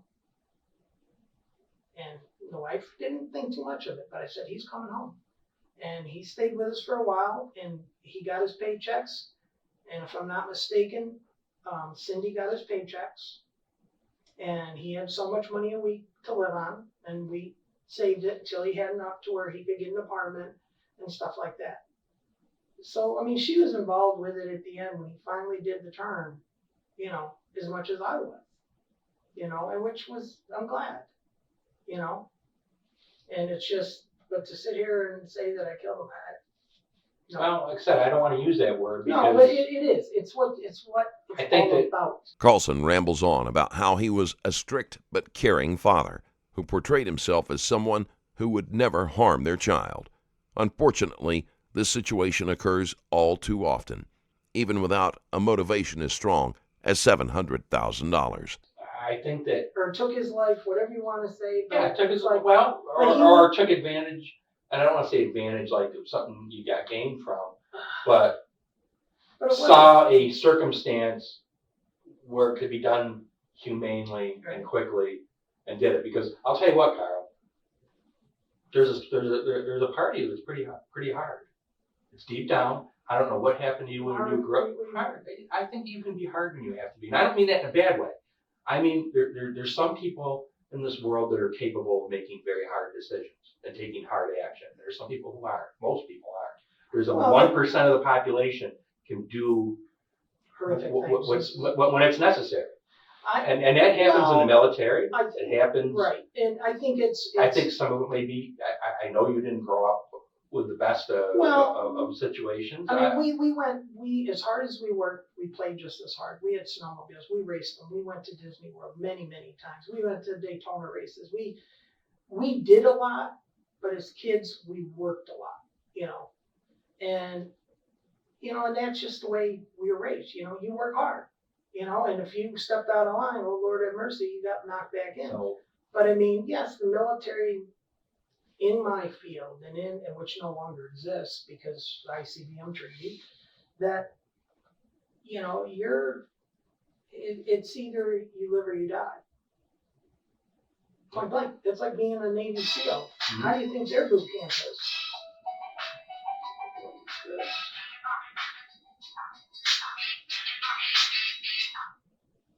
You know, and so I mean, you're taught to be tough, but you're taught. you are. I can sense it. Well, I can sense that you are. I think I've become a softie actually. Maybe as you get Well, older, you my get my softer. daughters have all said that, you know, I think when you're young, you know, I was probably 50 pounds heavier and I could kick the shit out of a couple guys at a time. You know, and that's just blinking an eye. I mean, but it's like over time you do soften up. You get weaker. You know, the testosterone isn't running through you like it was when we were 20. Don't I know it? And it's like, but it's like you look at life like, okay, the clock's running now. In life, you know, the time I seen my dad die of cancer and my mom's not well, and it's like, so it's like now it's like, you know, over the last 6-8 years, it's like all the fighting and bickering, it's like, what's it all worth? You know, you better enjoy the time you got. And it's partly going to church and stuff, but it's like, you just look at things differently. It's not like you were when you were 20 or 30 when, geez, you gotta make a living, you gotta provide for your family, and you gotta do this, you gotta do that, you know. So it's, you know, it's been, you know, I mean, yes, have I had a tough life? Yes. Have I had a good life? Yes. I've got good kids. I've got grandkids. And, you know, this situation with Levi, like I say, it's. Well, I would really appreciate it if you tell me what really happened in that garage, because you and I both know that there's something else that happened, and No, I would really appreciate it if you tell me about it.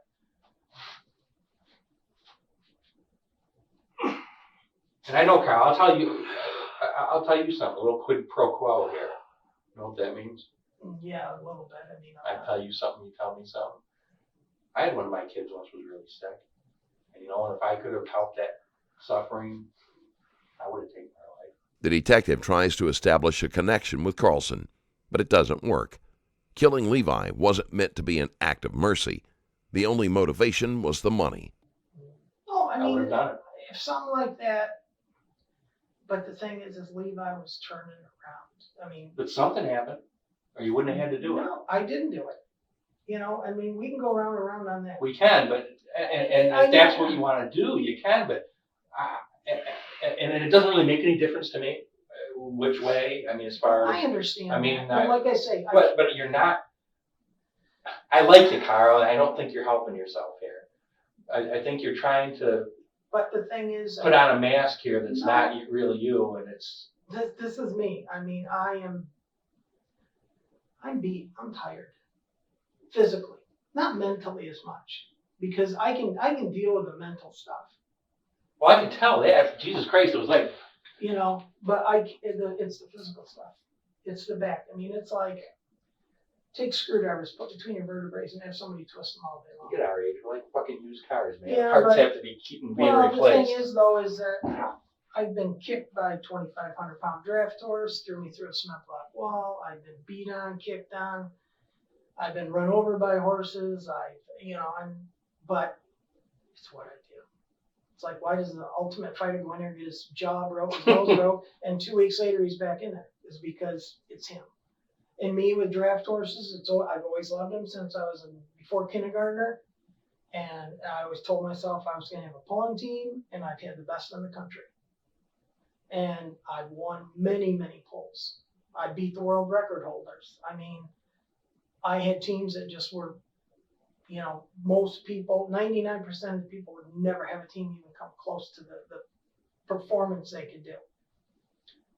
So I have nothing to be, with life to be sorry about. I mean, the opportunities I've had, the jobs I've had, and responsibilities. And yes, I wish some tragedies didn't happen, and I wish Dad and I got along bad at the end, because I finally spoke up for my mother and said, Dad, we got to get rid of some of the horses.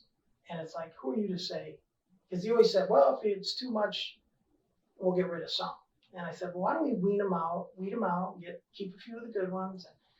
And I think he was starting with a cancer, and it didn't, who are you to tell him to get rid of his animals? Well, I'm the one that's doing all the taking care of, all the baling hay. I took my vacation time to do the farming, and it was like, it's time.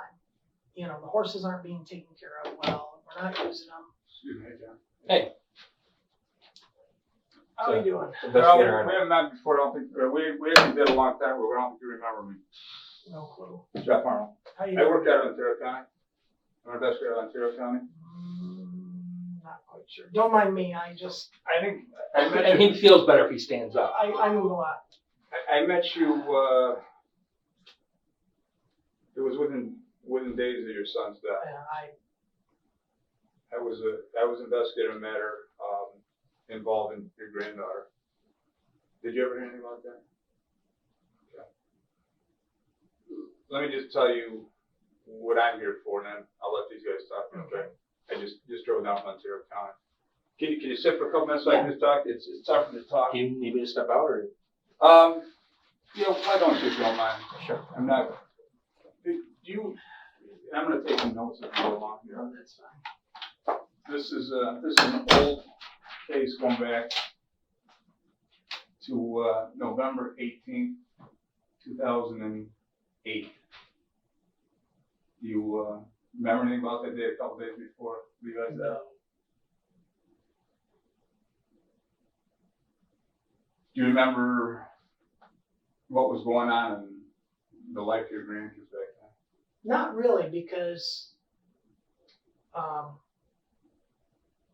no, not really, because the kids were, Levi would bring them out at times, and I know they were in the nasty divorce, and it was over at that time, I believe, but they were still fighting, because Cassie's mother's,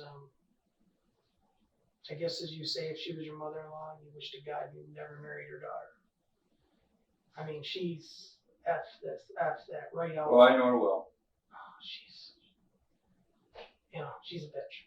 she should not have kids in her presence. And her and I've had a few little tussles that you don't call your granddaughter a little bitch. Carlson hasn't asked what the case involving his granddaughter was about, which is an unusual reaction if he doesn't already know. Well, maybe even the investigators said the same thing about her. You know, she is, and if she talks, God knows everybody in the district has to hear her talk. You know, she's loud, she's obnoxious, and her family they live off, what did my wife say? They're, I don't know, like, everything's got to be a big scene. You know, they're just, you know what I'm saying? Their son is going through What's her maiden name? I don't know, she just got remarried again. Yeah, I mean, I cover Ontario County. I've been an investigator in Ontario County with state police for, it's been since 1997, 1998 in that time frame, so I got to know all the Yeah, tough her tough son has characters. got 2 kids and Her son her son, or her brother? who's You talking about Cassie? Cassie's brother, Terry's son. You know their maiden name though? I don't, Because because now she's remarried. Well, both Cassie's remarried too. Her last name is Han or Han, I think Haun or something like that. did anybody ever discuss my investigation with you back a long time ago? Probably not that I know of. We About what? never talked to you or Cindy about it because of the death of your son momentarily. Your granddaughter, Electra, was 4 years old at the time. I don't know what type of relationship you had with her, but she'd been molested.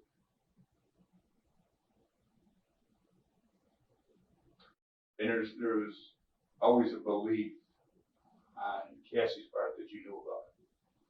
Oh no. And it was pretty clear indication that your son was involved in it. And No. she always believed that you knew about it. No. If I knew about it and it was him, that he never mentioned we never knew anything. Well, she believes that she's always believed that you were aware of it. Never. And that he talked to you about it because we were coming after him. We never knew a thing. Never knew a thing. He never talked to me about it. Well, Because we even were, if you did or didn't, it's surely not a crime. But, we don't close out these investigations, and whether it was him or somebody else, or we obviously don't know. So, pardon me. Was it founded that they take her to the, I can't get into all the details of that. was it an accusation or was it? Oh no, it was more than an accusation. Okay. I surely wouldn't be here for it. Right, I didn't know, but no, we never, because we were seeing the kids actually pretty much every week and a half to every 2 weeks. He would bring them by, or we would get them for the day, or they would spend the nights for sometimes 2 or 3 nights. We would have them a lot, and nobody ever made us the wiser of. What was your son? Did you ever show any indication of anything like that when he was growing up? Did he ever abuse of animals or anything? No. Nothing that would make you ever think anything like that? If anything, we all his see company, no, because. Well, we all see things in our kids that. Well, the make only us thing with suspicious him of is things. that he hated school. Absolutely hated it. But I hated school. Yeah, but. Did you like school? No. But there's hating it and there's not liking it and there's hating it because my son at 17 has frontal lobe. In other words, if you write the homework assignment on the chalkboard, he cannot copy it. Now, how freaking hard is that? Mm-hmm. If you write your name on the chalkboard, he cannot put it on a piece of paper. Because his brain doesn't engage to that way. He had to be taught. He goes to a school in Rochester. He's not retarded. He's extremely intelligent. But he has to be taught to learn his way. It's like they say, every kid learns a different way. Well, they had to teach him how his brain perceives it and then how to do the work. And now he's high honor. I mean, it's in a year and a half's time. It's remarkable what they've done. And he was ready to quit Ramos. If he hit age to where he could quit, he'd. Who's that? Alex, my son. And Levi, because when Levi had the problem in school, we did everything the school said. We went to the counselors, we went to the meetings. They said, So Alex goes to school in Rochester. But to get Alex up there, Romulus had to admit they couldn't teach him. Get a school to admit they can't teach your kid. Because by him going up there, they have to fit the bill. They have to provide transportation. So when we did What all school does he go to up there? Norman Howard, Mhm. and there's 8 kids per class, 12 kids per grade, only 4 through 12, no sports. It's a brick building. They have a gym, and other than that, that's it. It's a lot of hands-on school, like computers, the touch screens, things like that. And he has gone from a kid that got 30s and 40s to high honor because he now knows how to learn. It's amazing. Just There's great. Yeah, I've heard good things about that And- school. and- I have and a you friend of have mine to- whose daughter goes there. and you have to interview to even get in the place, and they want to hear the kid talk. As usual, Carlson drifts away from the subject as quickly as possible. If he had not been directly involved with the issue concerning his granddaughter, it is unlikely he had been told what was happening. Still, he could have used this to say he turned the truck over on Levi in the heat of the moment after finding out if he was trying to reduce potential charges. They want to know if the kid can dedicate himself. So after we got Alex in there and we seen the turnaround, we were like, holy shit, was Levi this way? You know, was he struggling the same way by not learning? Because we'd sit there for 4 hours after dinner and the homework went in one ear and out the other. But as far as anything like sexual or, perverted or, learning more about your own body, nothing. Let me back up a little bit here. Mhm. I'm kind of an outsider to this, and I'm stepping in here to this interview room, which I've never been in before, ever, in my life. I'm really not, I know the other investigators over the last couple months. I've met them and worked with them a little bit. Everything okay in here for you today? You fine? Yeah, I mean, I'm all right. Just, you're comfortable. Yeah. Nobody. These guys haven't been abusive to you in any No, way. They haven't no. threatened you. No. They haven't made you feel like you can't leave anytime you no. want. They've been good. They've been. You do know you're free. I don't want you to make. No, I'm not going to sit here. They told me, I'm not- read go me my rights. They've said, look, if you want a lawyer, we can stop. If whatever. So you know that if you want a lawyer, you can have Yeah, a lawyer. they've been getting me cups of water. They've been good. I'm not gonna, regarding. And you do, so they made it clear to you, because I don't want to misunderstand. no. They made it clear to you that you can have a lawyer if you want, you can Oh, leave right, if you want. right. So you do good. No, they've been good, and it's like, Well, let me tell you about. Go ahead. I'm sorry. but like I say, with Levi, I would, if you telling me this is like, Now, Give me a slap in the deep down face. inside, there's some other things I don't know about that. I think some degree me still But, thinks that you you know a know, little bit about it. But anyways, no, nothing at all. He was never abused as a child. He was never. well, you guys had some issues though. Oh well, I mean, let me go ahead. backtrack. Let's talk about some of those issues, because I got involved in this case. I don't know if you realize this, but this investigation of theirs has been going on for several months. No, I didn't know. Well, again, I'm telling you that I'm telling the truth on that. Okay. That this isn't something that came overnight. So when I was alerted to it, I've interjected a little bit here and there. Got to understand this investigation pretty well. Don't know all the details of it, but I do know that you and Levi had quite a few confrontations. Well, and his mother. So it was the three of us. You correct, but the ones I'm talking about is I found a couple reports, some sheriff's department reports, where you and Levi had almost physical confrontations where the sheriffs were called. Do you recall those? Well, he told him one time that I beat him up so bad that he was spitting blood. Yeah, one was back. Correct. The first one was back in 2000, where he reported you threatened to kill him. Do you remember that? That's what's on the sheriff's report. No. Was there? Do you remember why? What was? The cause of the anger. I don't even. He was probably like 13, 14 years old. I don't know. I mean, All I know. was he an outrageous punk in your family? No. Was He was one that he would lie, steal. He stole $300-400 from his sister and wouldn't admit it. Well, the school's saying, why's Levi got all these dollar bills and he's handing them out to everybody? Right. My daughter worked as a waitress. Where's she working as? Which daughter? Connie's Diner, Erin, my oldest, my ex-wife to be used to work there. My youngest daughter, Katie, worked there. And so all of a sudden the teachers call and say, geez, Levi's passing around a lot of money. And so it's like, okay, so he come home and Erin's like pissed because all her money's missing. And it's all mostly $1 bills. So he wouldn't say nothing. So I set him in a chair in the living room and I said, we're going to sit here till you tell me what you did with the money. I said, I know you got it. I know you spent it. And you've been giving it to kids at school. Finally, he come clean and I didn't punish him. I said, you're going to have to tell your sister you took her money. That killed him. That just blew him out of the water. And so he had to go in and tell his sister he took his money. And so it was her choice of what was to be done. You know, he had to earn it, get it back. And, but he admitted it. There's times he admitted or told him that I beat the hell out of him so bad he was spitting up blood. And my wife left to go because she couldn't take it anymore. And I'm like, come on. What woman is going to let their son get the shit kicked out of him, bleeding all over? And he lied about it. He admitted to it. And she was at a casino the whole day with her aunts and her sister. Carlson admits to becoming violent when disciplining Levi, but doesn't see how this could make it easy to believe he would take his son's life. Taking their nephew as his birthday, they were going to take him up to a casino, but he wasn't old enough or something.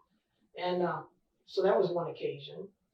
There was another one where he called the ex-wife or Cindy, effing da-da-da-da, and something else. So she called me and said, geez. She called your wife a what? Levi called my wife effing blah, blah, blah. And, how old was he then? 16, 17. He put your wife through living He hell. put all of us. And so now, other than that, you say he put his wife. It sounds like he was not a good kid growing up. He wasn't bad. He stayed. Whoa, No. If I called my mother, Oh no, that would have been my last day of life. That was his only one time that he ever said that to her. And what it is he wanted money. Did you? And he was out of the house. How did you? I wasn't home at the time. How did you handle when you found that out? I was pissed. So I. But how did you handle it? Well, I called him up and I said, "What did you just say to your mother?" Was he not living at home? No, at this time. And I said, "What the hell did you?" He said, "Well, she won't give me my fucking money and she's bitching and this and that." And I said, "You will never, ever talk to her like that again." And I said, "You're not getting any money." Well, it's money that we had saved for him in a savings account. And when he left, we went to we were putting him on the PINS program and all that. He had a probation officer or something in the county, and Cindy talked to him and said, look, if he leaves, don't give him a dime. Make him struggle and make him realize that it's not fun on the outside world. And he had quit school, and a couple of his buddies quit school, so he wasn't into drugs that I know of. You know, I know he smoked marijuana once. He told me that.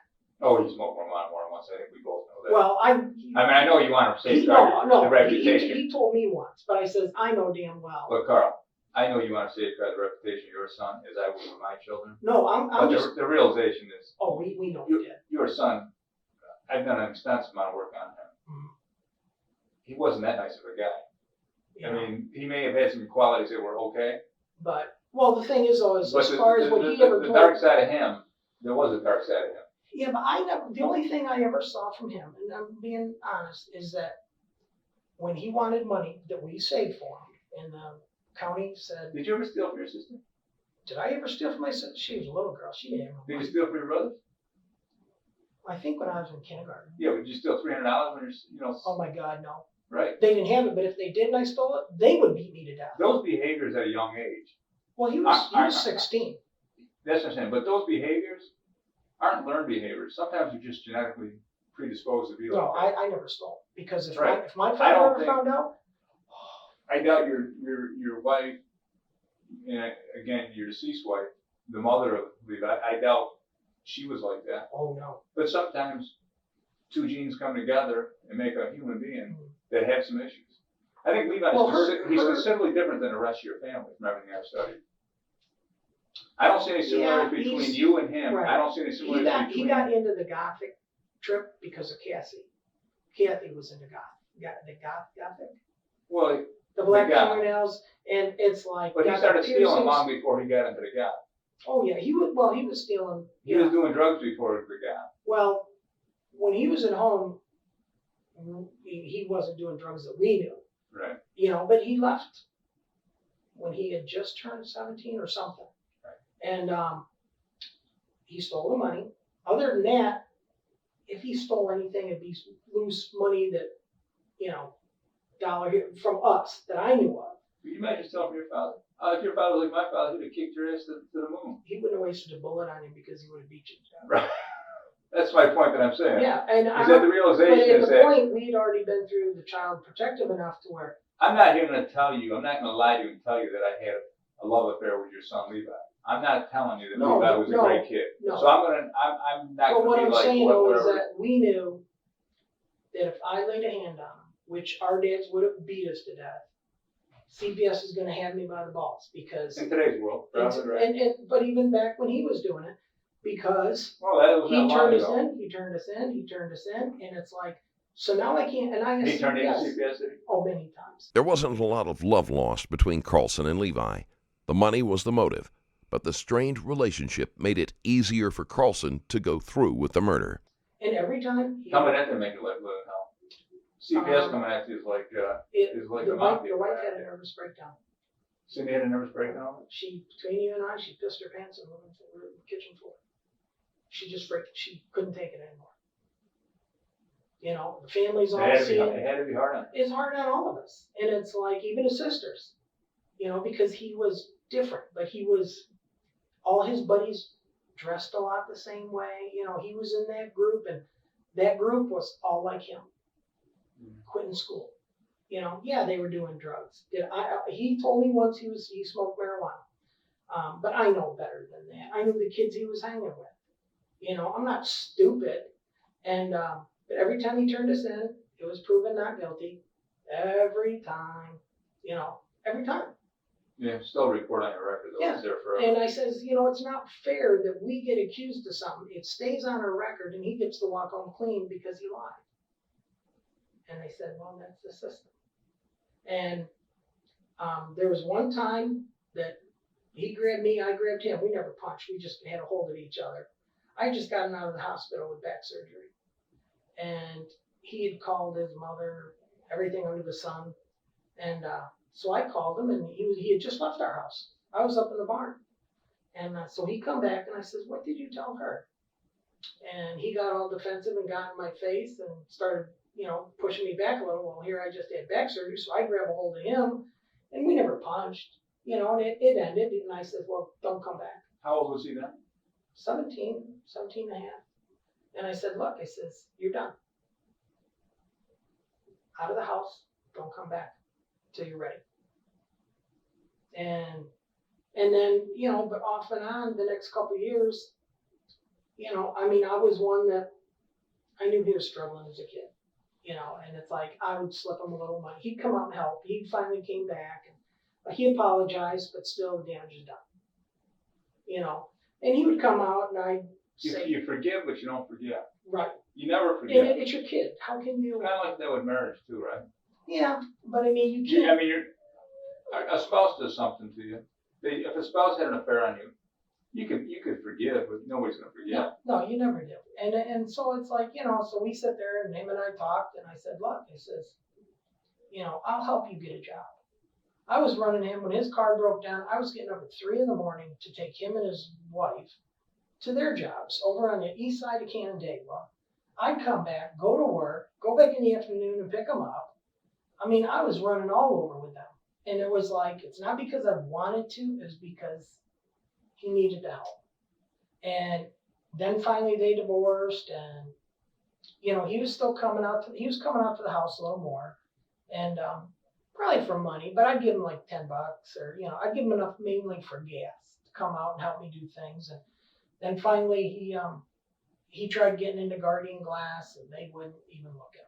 And I'd been there from before day one started, and so we talked, and they're at the office. They're like, "Well, would you recommend your son?" I says, "No." And he's like, he couldn't understand why he didn't get hired. I says, "Well, you got to pull the earrings out of your ears. You got to pull them out of every other part you got." I says, "Because it's 3,000-degree heat." I says, "What they do, they take kids like you with earrings, they take you up to the hot furnace, make you stand on top for about a minute. You can't touch your earrings because they're so hot."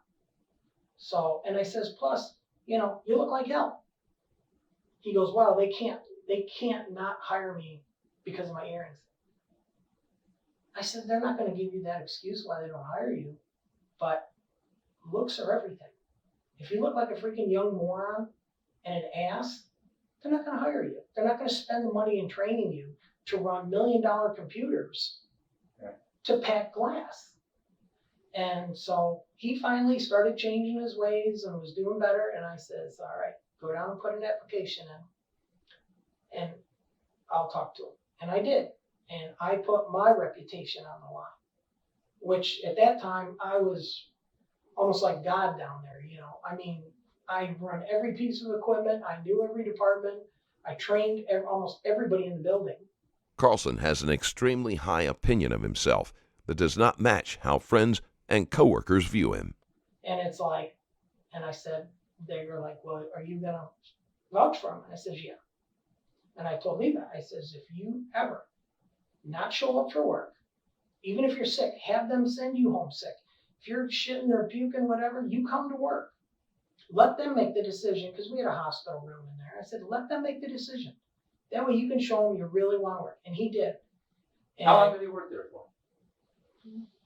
2 years. Up to the day of his death? Yeah. He was still employed there? Yeah. Okay. And he was doing fantastic. Fantastic.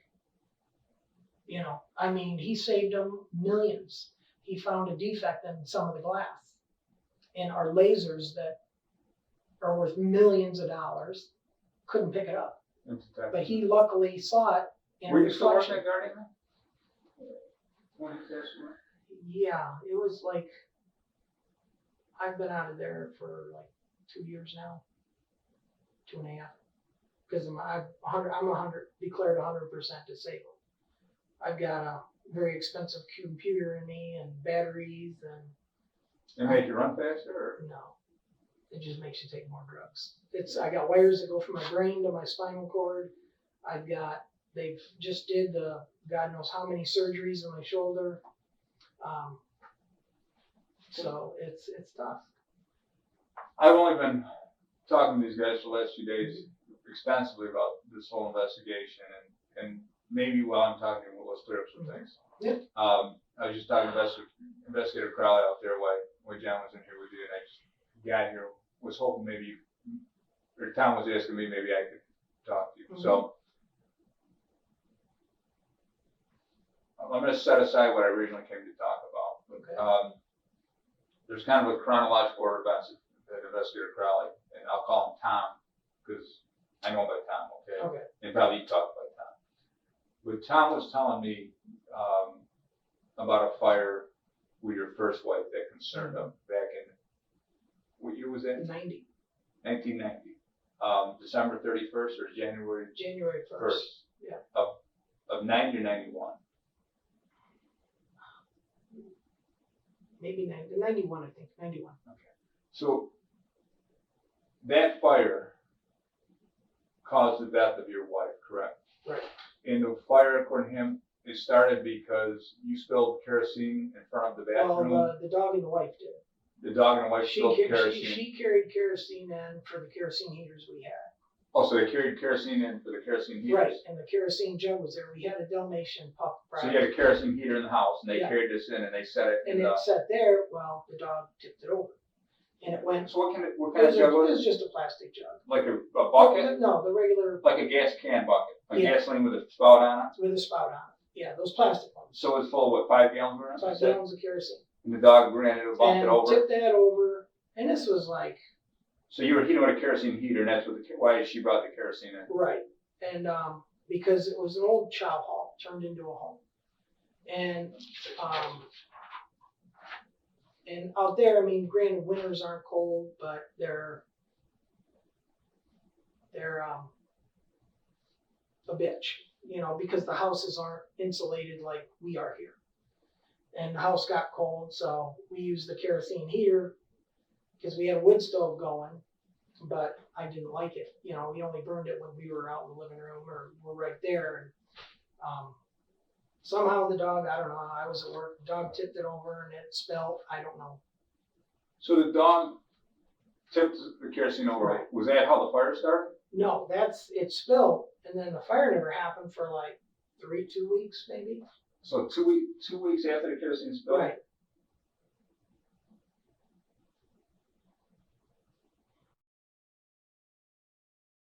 And how did that spill happen 2 weeks prior to the day of the fire? So if the fire was on January 1st. Well, it was like 2 or 3 weeks. I don't 2 or know 3 the weeks? I don't know the exact date. I mean, So, but 2 or 3 weeks prior to Yeah. kerosene spills. and we cleaned it all up. I mean, we soaked it. I thought the kerosene caused the fire. So now I'm just learning. So 2 No. or 3 weeks beforehand, it spills. Right. 5 gallons all over the floor? It was probably the majority of it, I guess. So, You know. so And then a good percentage. Yeah. Oh yeah. So a few gallons spilled. Yeah. What? I mean, it was a big spot because it was under the hallway. It was in the laundry room, and she took the clothes. She just grabbed clothes to soak it up in a hurry. My wife. Okay. And then she threw the clothes outside. So then she brought them back in. I don't know when. I know she tried washing them. Well, that She is- tried washing them in what? in the laundry, in the washing machine. Okay. To get, you know, because they were good clothes. And the washing machine's located right? Right where the spill was. Okay. And so she tried cleaning Did them you up. cut, was it carpet on the linoleum floor? I think it was linoleum there. And the hallway was carpet. Oh, so the hallway was carpet. Yeah. So the kerosene was soaked down the carpet. Right. And then it soaked down through the floor joists of the house and the Right. floor. And Yeah. It soaked underneath everything, even though she cleaned it up. I mean, Did somebody drop a cigarette on it or a matchstick started the fire? No, I mean, I wasn't in the house when the fire started. I was down in the barn. There was a barn. What caused the fire? They never really. The only thing they aimed is because she had a load of clothes in the dryer. And that was a gas dryer, you said, right? Yes. You sure it's gas? I'm Well, it pretty- has I'm to pretty be, sure- right? An electric dryer's not gonna start kerosene on No, fire. no. But I also. So you think the flames in the gas So I dryer? was also working up in the attic that day. In the house? Yeah. Carlson claims he wasn't in the house when the fire started, but had been in and out all day. It would have been easy to drop something that would start a fire quickly. Because there's a. Could have something dropped, like a light Well, or I had a something? trouble light they found on the floor. Oh, so you think maybe that trouble light fell down And and that's what caused it? they checked. You know. So I don't. Was there an open ceiling that could have fallen down through the Yeah, trouble light? it was on the floor. Yeah. No, but I mean, when you were up in the attic working, was there drywall up there? No. What was the ceiling made of? It just flat or Plastic rough cut? cut. No, Oh, rough rough cut. cut wood. Yeah, it was. But you don't think your light could have fallen down through and caused it to Well, start? it was on the floor. So I don't know if. Oh, right, exactly where the fire started. Right where the fire was is where the light was. So that must have been scaring hell. You're up in that attic trapped and then the flames would pour out. Well, I was, yeah, but at the time I wasn't in the house. Oh, I was thought you were in the barn. attic. Well, I had been. There's a ductwork that ran like a return air system that was over the wood stove. I Right. went back in the house because I used to do heating and air conditioning, and they had an inline blower. Right. I know what that is. All right, it didn't work. Okay. So we were trying to get rid of the freaking kerosene because it just stunk. I So- bet you really stunk after throwing a few gallons on the floor. We had to leave the windows open. Right. So what I did is I said, well, I went up and I didn't realize it had a blower because we were renting the house. So I took the blower out and tried to rewire it, tried to get it all back together and working, and it worked and it didn't, it worked and it didn't. So I went back out to get more parts and fix different things, running down to the shop because we lived like 10 minutes from the shop that my father-in-law owned. Right, okay. And, Oh, his business was out there in California? yeah, I went out there to work for him. Oh, okay. What kind of business he had? Heating, air conditioning, custom. So you were gone, you weren't even home when the fire started, you were down at his shop? No, 10 minutes away? I was at the barn, which is like 200 yards away. Yeah, down there. A big, like, workshop barn. pole So barn. it's like 200 yards away? And so when I had been running back and forth down there to get parts and trying to get this thing to work because of the kerosene smell, you couldn't handle it. So you're inside the barn working? So I'm inside the barn working because there's a workbench and all that other stuff. Right. And all I heard was my middle name. You Who's know, calling your middle name? my wife was. And I look out and What's your middle name? Hoger, believe it or not. Hoger? Mm-hmm. What she's calling? Well, she was saying my full name, but it stuck out. She called my middle name. So she's saying Karl Hoger. Yeah. And I'm Did she like, say it once or twice or? once that I remember. And you're like 200 yards away. And I'm like, but it was loud. I mean, she was screaming it, and I'm like, something's wrong. What, is this at nighttime or? In the day, my kids were napping because it was New Year's Day. We were gonna have a big whoop-de-doo thing at my father-in-law's, and Now your wife was drunk that day. Was that somebody said? you know, that's what they said. The Autopsy. no, the investigators, the fire. Oh, it wasn't fire. There's no criminal Was trial. your wife was sleeping with your kids, right? Is that correct? Well, she was in the bathroom. She took a bath. She was taking her bubble bath and all Shows, that crap. was that common to take ball baths at 2 o'clock? Well, because In the afternoon? no, we were going to the party, so she was getting dressed, but she wanted to take a bath since the kids were sleeping, and she did that now and then. If the kids were sleeping, she'd go in and get her book or her Bible, and sit in the tub and just chill out, because she didn't work full time, or she didn't work at all, and so we ended up. Was that a nice big whirlpool type bathtub? No, it was my wife was very small. She was only 4'10". I mean, she was as big as a 5th grader. Right. But she liked her bath. She liked her yeah. bubble bath. Oh yeah, it was just her time away from the kids. Right. So as the kids are sleeping, Yeah. she goes in and take a bubble bath, whatever. and you'd run down your father-in-law's. Yeah, and I was. And then you were back working. I was in the working. shop. Yeah, in the shop. And you say it's about 600 feet away, about 200 yards. Yeah, it was a long ways away. And were you inside the building or outside the building? Well, right at the opening, sort of, there was a workbench, so the doors were open. So you hear her yelling, So Karl. I heard her yelling. Was she yelling out? She was yelling out the window for you? No, she was. I could just hear her yelling, and I'm like, "What the hell?" And I go out and I see smoke, so I go running up, and she yelled one more time, and the window was right there because I see the house it had these windows that were bigger than that, and there was 2 of them side by side for every room, and they slid in the wall to open them. It was weird. Yeah, I've never seen They one like were that. retractable type, and they would go inside the wall. And so the porch was right there, so I jump on the porch, and it was screen window, so I hit the screen and broke the window, and all of a sudden, all it was smoke. Well, it must have been burning, because the house was like 80 to 100 feet long. It used to be an old gold miner's chow hall. And it was built on stilts. And it was a really, really long house. And You grabbed your kids out when they opened the window? So what happened is when I broke the window, I got hit with a fireball. Because they got a movie like that. And, what was that movie? Wasn't there a famous movie where they got a fireball? I know what you're saying. Yeah, you see it coming. And it was like slow motion. It looked like the sun coming at you with flames shooting over it. It took me right in the face. Blew me off the front porch. Burnt my eyelids together. Burnt the skin off my face. Burned my mustache. Any whiskers I had. Hair. I look like shit. They take you to the hospital? Oh, yeah. What hospital did you go to? I don't even know. A local hospital right by there? Yeah, it was Sonora. Well, there really was no local hospital. So how did your kids get out if you were... Well, I got back up and I pulled my skin because I couldn't see, and it Sure. tore the eyelid open. And I got back over to the window, and I'm ducking down, and all I could feel was my son's hair. So I grabbed him right by the hair. In what room did you reach into? Right in his, on the front porch, the one I broke. Oh, so he happened to be standing right there on the He, side well, of the he porch? went from his bed to the window. And that fire didn't 'Cause I- come and burst it? give No, him a because catch on fire? then it started burning upward because it got the air in.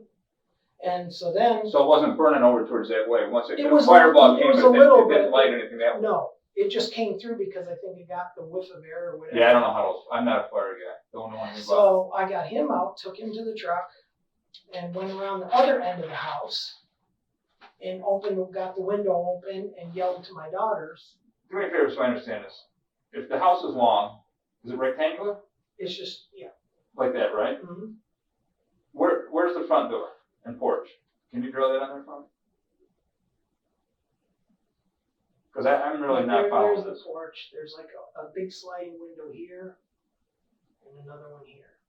Okay, let's just, so, Okay. let me just, darken those right sliding, there's SW for sliding window. And then this is the walk-in door. Okay, And just put the door straight open, put a little line. and then So, let me just click, Yeah. the door open inward. like this way? Yeah. Like that, correct? That's the door, that's the front door on the porch. And then it's like his bedroom was like there, and then there's a doorway that, Can you just draw the rooms, how the rooms were oriented in the house so I can understand it? Oh, I got you there. there's his room, and there was like a bathroom there. Whose room is this? This is Levi's. He had his own bedroom. Yes. Okay. And then there's a door there that. I don't need this if you don't mind. No, not at all. You're a better draftsman than I am. And then there's like, I think, a closet there. Yeah.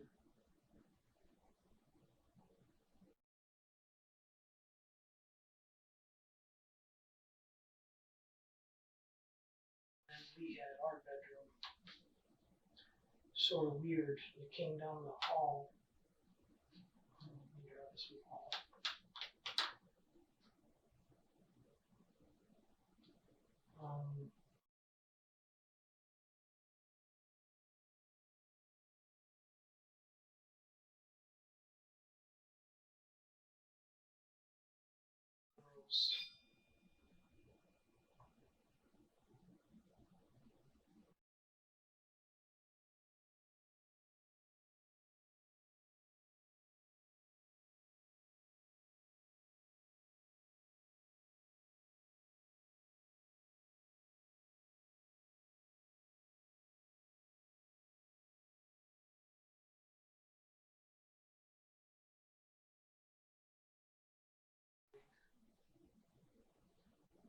It's not to scale, so.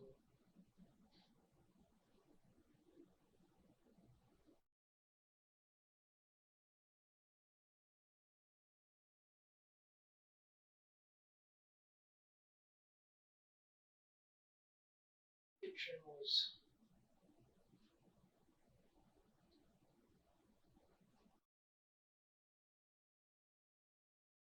Had it. It was like a built-in table. It's weird. It was almost like sitting at a restaurant. We had a table, then there was a bench that went like this, so you could sit on the seats. Can you just write table there so I know what that is? 'Cause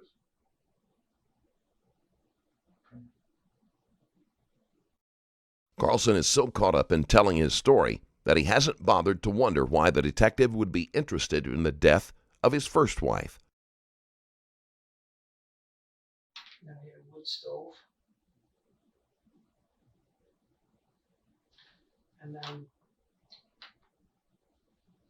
And this was all living room.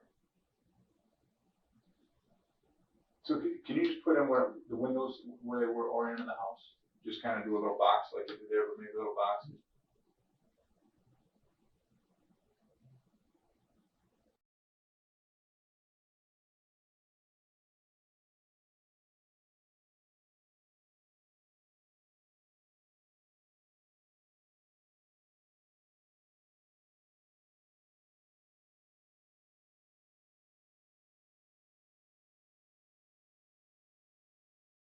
this one had windows that slid. They were connected, but they slid into the walls. You just take it that way and that way.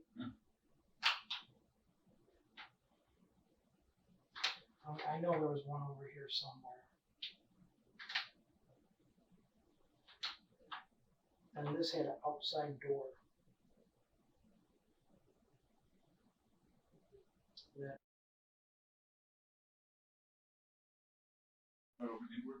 Yeah.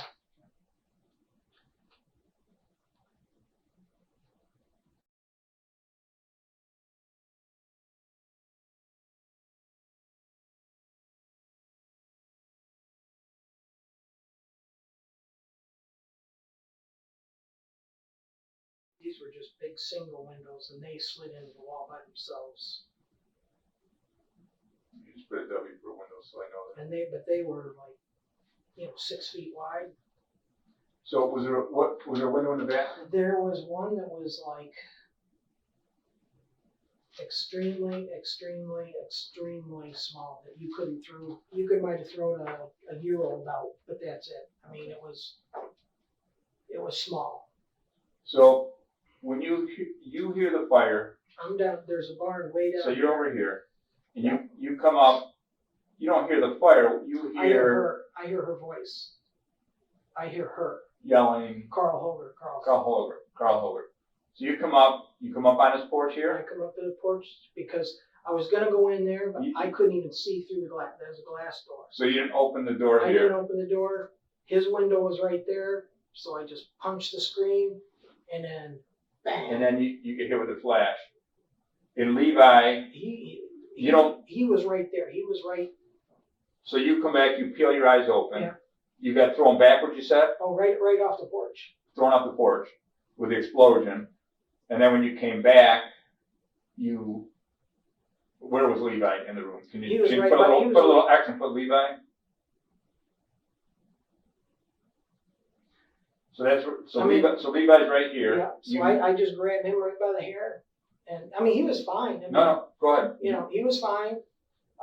No he injuries, no burns, nothing. No. You yank him out and you put it second there. Put him up in the driveways right here, and I put him right in the front seat of the truck. Okay. And then I ran around the house to this window and dug through the screen and slid the windows open because Right. those two butt together. So your actions are, you came from this way here To there, to here, up on the porch. right, up on the porch. I'm gonna put K, okay? And then you leave here and you go, here, why don't you draw? Then I left here, went to the truck. What'd you do with the truck? The truck's right here in the driveway. I Right. put Levi in. Okay, And then I came from the truck over this way and got the girls. Then I went back to the how truck, did you get the girls? out the window. They jumped out the window? Yeah, they crawled over to me. Oh, okay. So they crawled Because over they're it. bed, she, And then where did you go? then I where came down? back to the Why don't you truck. draw that on there so we don't have any miscommunication? And then back to the truck. You took them back all the way to the Yep, truck, right? we went to the truck. So this continues on. And then I left, went back around the whole house. Because I thought, all right, she's got to be in the back porch. Well, I thought you said she was in the bedroom. Right, but I didn't know. I figured she's an adult. She's going to be able to get out of the house. I'm doing exactly what she told me to do, which was, Carl, get the kids. Okay. And then when I got the kids, How come you didn't look in this window for her to see if she was in because there? it's too high. It's like 8 feet, 10 feet in the air. You can back your truck up to it or? Well, because A ladder? I'm figuring I'm going to run around the house and see her. I'm not figuring that she's. No, this one's 8-10 feet in the air and these ones are right at the ground level? No, this house is up on stilts. Right, So the floor is like 3 foot up in the air. So right. those windows, I could barely, this window was like this high. But your I'm- girls knew to come to, you must have been calling them. I was young. Right. And so I opened up the window and they crawled over the beds and stuff, got to me. Now your wife was found dead in this bathroom, if I understand? Yeah, she was, Well, why didn't she put her head out the window and yell? it was all boarded up because the whole wall was rotten. We had boarded it up ways before. What do you mean you boarded it up? We boarded it up because it wasn't any good. You There's boarded no the wall up or the No, window that up? window, that little window, because there How was did you board it up? with What? plywood, Plywood and from the screws outside. or nails or? just a couple nails. Because when we got the place, So when did you boarded that up? way A day before the fire? Oh, no, 2 days before? months before. Months before. Months before. You're sure it's months? I know it was months. Wasn't days or weeks? No. Because I mean, that would be Yeah, pretty. believe me, If I know. somebody thought that, I mean, I'm just telling you from my point of view. I I'm know. thinking I like. believe me. So when you say months, how many months would you say beforehand? It's got to be a month or so, maybe a month and a half. Not longer than a month and a half, though. Months to two. Not like 7 or 8 No, months. no. Okay. And she had told all her sort of godmother, whatever. And you know, the house was built back in the 1820s or 30s. It was a gold miner's chow hall. I get you. It was older than shit. So what the people allowed us to do, she knew the people that owned it. And they lived in the Bay Area. They said, look, if you go in and fix it up, we won't charge you rent. Get it cleaned up, get it livable, and then we'll figure out some kind of rent payment. So they basically paid me I insulated it, I was reworking it, fixing windows, fixing doors, we ripped out floors, put new walls in, painted it. There's now Tom was telling me that there was an insurance policy that was a bit of a confusion. Well, I had insurance on her and on the girls, or the kids. And they paid on it. I mean, we had insurance on me too. I mean, Who was the insurance to? oh God, I don't know. It's been so long. Now, who took out the insurance policy? You did? Her and I did. And you took it out you went to a private company for? Yeah, we went through an insurance agency that. And did you take insurance on yourself too? Yeah. And A recent insurance policy, a supposedly accidental kerosene spill, and a boarded-up window should have warranted a thorough investigation. Somehow, Carlson managed to walk away with minimal scrutiny. But after the death of the horse and his son, some similarities are more than a little concerning. I just wanted to let you know real quick that my merch shop, StrangerLabel.com, has a ton of quality and unique designs that you can purchase right now. And by doing so, support the channel at the same time. Items like the Architect and the Interrogator hoodies, the Mentally Checked Out and the Stranger t-shirts, the Do Not Cross mug, and the All-Seeing beanie are all there and available. Check out these and other items I have to offer on StrangerLabel.com, and don't forget to use code STRANGER15 to get an extra 15% off your entire order. And with that out of the way, let's get back to the case. how long prior to the fire was it? A day, a week? It was a month or so, easily, because we had to have our physicals and all that, which I think they did do. And but it was a retirement. So wait, let me just make sense. You had to have physicals? Yeah. Yeah. Who did the physicals? They had one of those home health care nurses, I believe. And they came out and did the physicals? Yeah, I'm pretty sure they came out. I don't think we went anywhere. How much value did you have on yourself?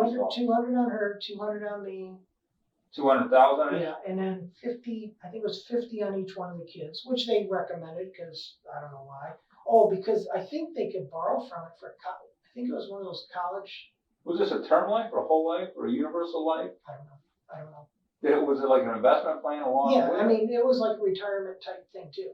Was this with like an Allstate or a State Farm or one of the big companies like that? It was a bigger company, yes.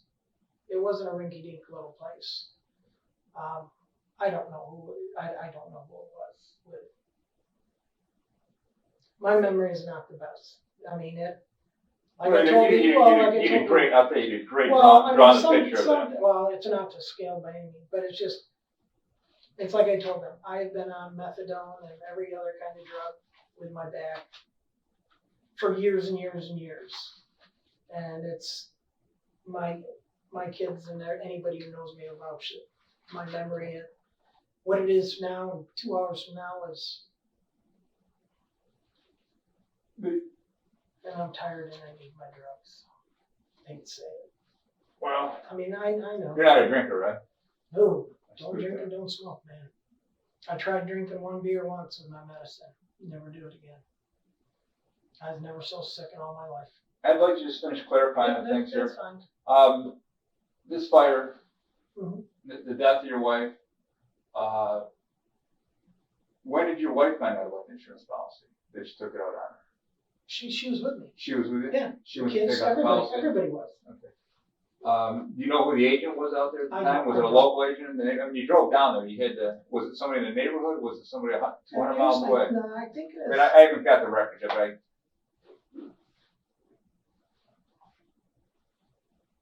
was it somebody that was recommended by your father-in-law? yeah, because it was somebody everybody knew, because we didn't know, we'd moved out there and, So he was a local agent that everybody yeah, I knew? think it was, yeah, Probably still in business then, isn't he? I don't know. He was an older gentleman, but the firm should, I guess, would probably be there. I know I got paperwork at home. Oh, you do? I should have on it. At your house here? Yeah, on your farm road. You kept the paperwork on that then? Cause yeah, it's stuff that they had sent me after she died and all that stuff. Because everything we had paper-wise burned up in the house. Did the insurance company ever do an interview with you? Because typically No, insurance company, they never did an interview with you with lawyers and stuff? Because No. typically on a payout of insurance, they No. do an extensive, oh, not a thing. It was ruled accidental, boom, Did- boom, boom. and then there was some lawsuits over the time too. And I had a lawsuit brought on me by the owners of the home. Right. Was that when the statements were taken, Tom, so something like you had to take statements from a lawyer or something? Yeah, they wanted depositions, so Depositions. I had to, Did you have to read them over and sign them and all that stuff? They type them all up and make you say this is what you said and so forth? no, because I think my lawyer told me to go screw themselves. Hmm. Because I went to, Bond McDonald in Geneva. And they recommended a law firm out in California because they're not certified in California. Sure, right. So I had to hire another freaking lawyers. And I flew out there once and met with them. We did part of the interview. And my lawyer basically got in a big fight with their lawyer. And we settled out of court. Because the lawyer, Bond McDonald, said, look, you're paying us, you're paying them, you're paying the lawyers out there. You're going to lose no matter what. You're going to lose in lawyer fees. We finally got them down to what So you didn't pay them much money, though, right? Out of the two, what did you get, 210,000 or something? I paid $65,000. I bought a house. You paid $65,000 To them. to the owners of the home to Yes. rebuild that house? No, they didn't rebuild the house. So, but they took $65,000 and the lawyers took how much? Whatever, God, I had to put down, I think it was like $8,000 for these guys. In So Geneva. $65,000 I went to the owners of the home. probably spent over $100,000 on the home, or on the lawyer case. Okay, so $65,000 went to the homeowners and another roughly $35,000 went to lawyer fees? It had to be close, plus the tickets going out, and the lawyers out there cost me a lot. So out of did you get just over And then 200,000, like 210,000 or? Yeah, it was 212, I think, because Right. they paid interest. But So out of And then and you I got got- paid right away, Tom said, right? no, it was a year later. So a year later, you get 212,000. And then I bought a house for $65,000 from my brother. You bought your parents' place too with that money? No. Carlson went through the insurance money fairly quickly. Most of the expenditures, such as a new home and legal fees, were reasonable and not enough to raise any red flags.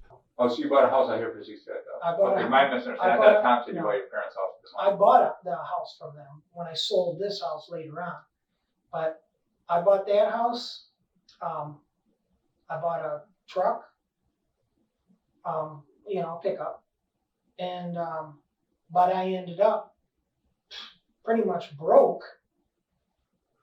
because.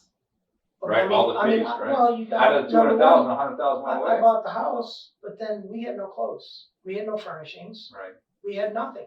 Yeah, there's a lot of stuff that you. I had to supply a whole house, then plus your living, because I didn't work for a while, I didn't have a job.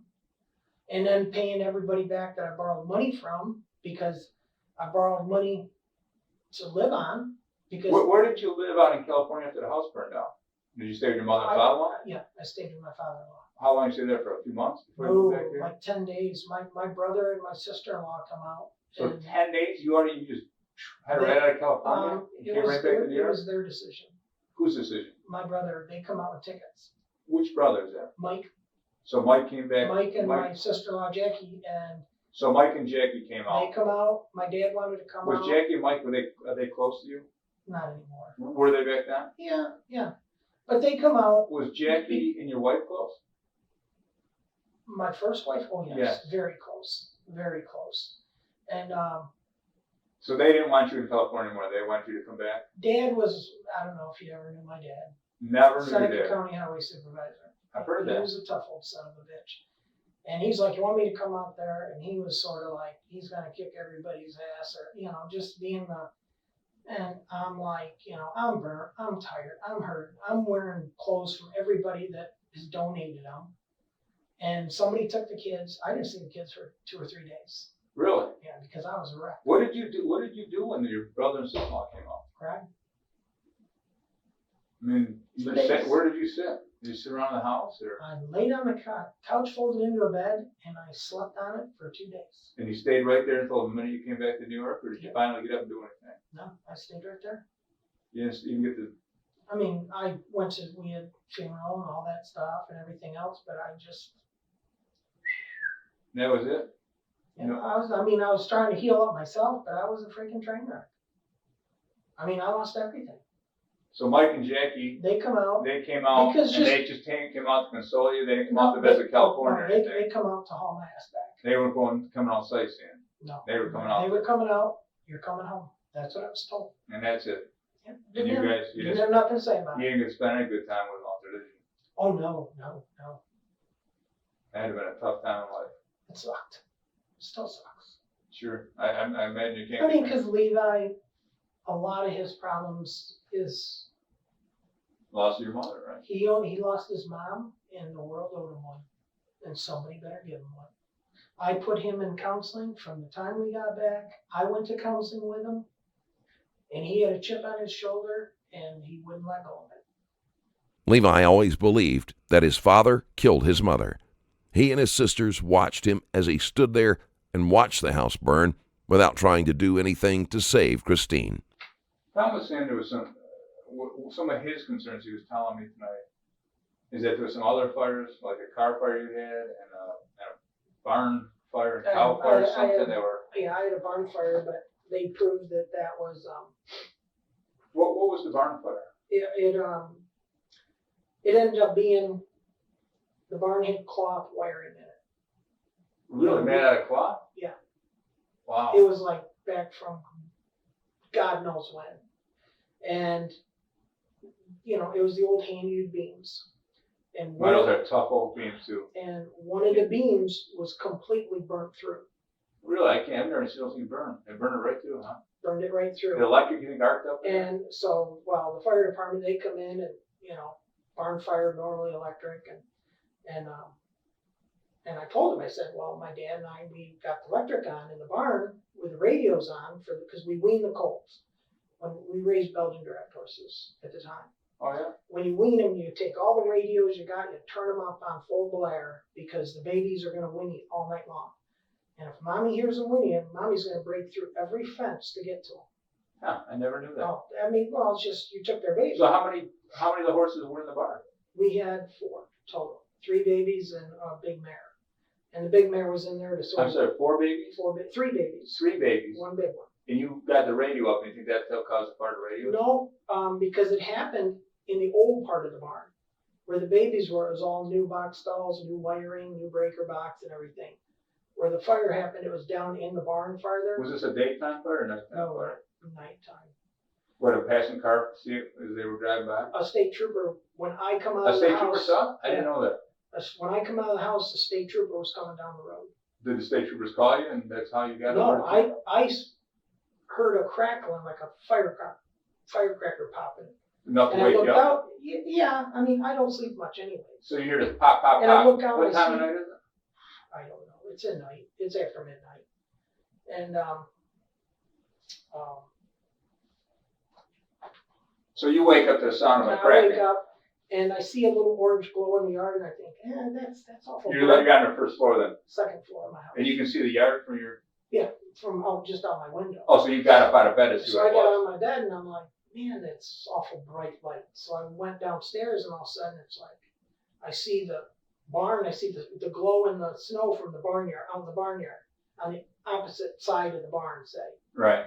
And so I go running out. At that time, the trooper pulls in, and I went around and opened the barn door, and it was nothing but smoke. I mean, you couldn't get near the place. The heat, but the fire department figures, because where the fire started, where it burnt through, that oak beam was completely burned in two. How long do you think the fire was burning before you got up out of bed to go see it? It had to be burning a long time to burn through an oak. I mean, When you say a they long figured it was time, smoldering. when you say a long time, hours? It's going to be hours. So that fire was burning hours before you got out of bed. Well, they figured because Did Cindy wake up and hear it or anything? No. Do you think she maybe got up and started the fire? no. How do you She know? hated the barn. Yeah, well, how do you know she didn't get up and start that fire? There was no reason for her. Cindy was already upset. The expensive horse Carlson insisted on buying wouldn't produce any offspring. Things were tight financially, and she saw the purchase as a foolish waste of money. When Carlson calmly came to tell her the barn was on fire, she was suspicious of his unusual reaction and the convenient timing. There was no reason for any of us to. But according to Tom, there was a large insurance policy on that also. All I got was 60,000. Oh, really? You didn't get 60,000 was total on the whole thing, Yeah.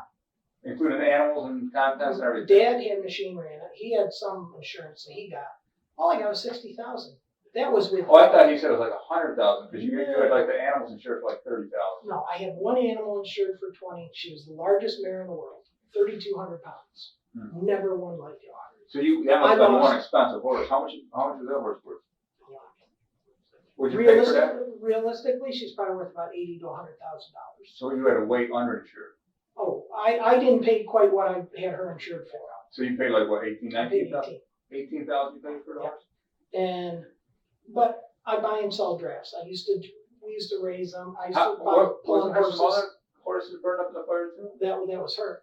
No, I thought he said it was like 20,000 on one horse and 5,000 on two others, or 10,000 on two others. Oh no, the other ones had 5,000 each, but they only paid like 1,500. Oh, so you only got They don't 1,500 for the two of them? Well, this is the argument I got in. I lost all my harnesses So you got 60,000 for the barn. for everything. That includes the two horses? Everything. That's the horses and the barns, everything total into 60,000? Equipment, tools, farm machinery, harnesses. How long had that barn and horses been insured for before the fire? I had it insured all along. For years? Yeah. Okay, because I thought Tom said you recently had transferred the insurance over from some tin silos or something over to the barn. Well, what we did is that Dad owned the place. I bought the farm from Dad. Dad had insurance on the grain bins. They're metal grain bins. Sure, they don't burn, do they? Why spend the money? I'm paying the premium. Why spend the money? We bought the home. We had an insurance company come out and say, okay, I want to redo the policy because I'm not insuring these stupid grain bins. Mm-hmm. When you put them full of grain, then you insure the what's in them. The contents, right? You don't insure an grain bin. Never seen one start on fire without anything in it. No, and that's And what they're if empty, it right? did. Yeah, they're empty. We hadn't been farming grain. What do you do, like put cows and stuff in those things? No, you put grain. Right, but I mean, if they're empty, you got to do something else with them, right? Now when I was raising ducks, I put the baby ducks in there Oh, okay. because protected them from the wind, the rain. They were on cement, easy to take care of. But it's like I'm not spending money on insuring a grain bin that's made out of metal. If a hurricane comes up or tornado, So what happened? You canceled it? So I canceled that, and they said, "Well, you're way underinsured on this and this and this and this." So they told you you were underinsured on the barn? Oh yeah, I only had like $5,000 on the barn. I said, Right. "What can I do if, because we had just bought the house, we upped the house, some insurance on the house, and but no, what you insure it for and what you pay insurance on Different. doesn't mean that's not." No, I understand. That's not what you're going to get. No, because my argument was, if I insure this for $5,000 and you're taking my premium, why can't you cover that? And they said, no, it doesn't work that way. Then why do you take my money if you're not going to insure it? Pay for that. Right. They only pay what they think the value is. Yeah, So go ahead. what happens is, when do you put the more insurance on the barns? How long prior to the fire is this? It was 3 months, 4 months. So the barn fire, do you remember? When was that? 2002, around the 2002 time frame, right? something like that, yeah. And it happens at night, after midnight, Yep, and you're sure Cindy was sleeping? yes. Positive. Well, when I got back in, she was awake because I got up. When did she wake up, do you When I remember? got back into the bed. What do you mean when you got back into bed? Because I got out of bed to look out the window. And then you went back into bed? I went down in the basement, put So- wood in the woods. Yeah. So No, wait, you all right, looked out of the window, no. looked out of the window, saw the fire. I got up and, I'm missing stuff here. I got up, went to the bathroom, went down, we had a wood stove. Went down, stoked it up, came back into bed. Hours later, that's when I woke up, seen the glow, and then went down. Okay. And Now, yeah. now you got me totally confused here. When I come back, You're in- sleeping. Well, listen back. yeah, I'm getting You're it. sleeping, and you get up at what time? You remember? it was probably 11 o'clock, midnight, maybe, if, it wasn't even that. It was like 11 o'clock or 11:30. Get up between 11 p.m. and midnight. Went to the bathroom, put wood on the wood Went to stove, the bathroom where? upstairs. Is it off your bedroom? No, it's down the hall. Went to the bathroom upstairs. Yep. And then you went downstairs. Put wood on the wood stove down in the basement. We had a wood burning stove.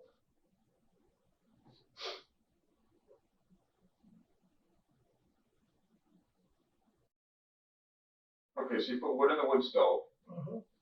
and then you Come came back to back bed. up to bed. Yeah, she just woke up and asked me what I was doing. I said, well, I put wood on the wood stove and went to the bathroom. Then we went back to bed. So wait, so Cindy asked what you're doing.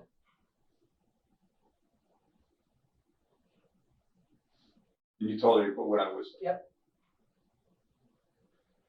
So you told her you put wood on the wood stove, and then what happened? You go and Then went back to bed.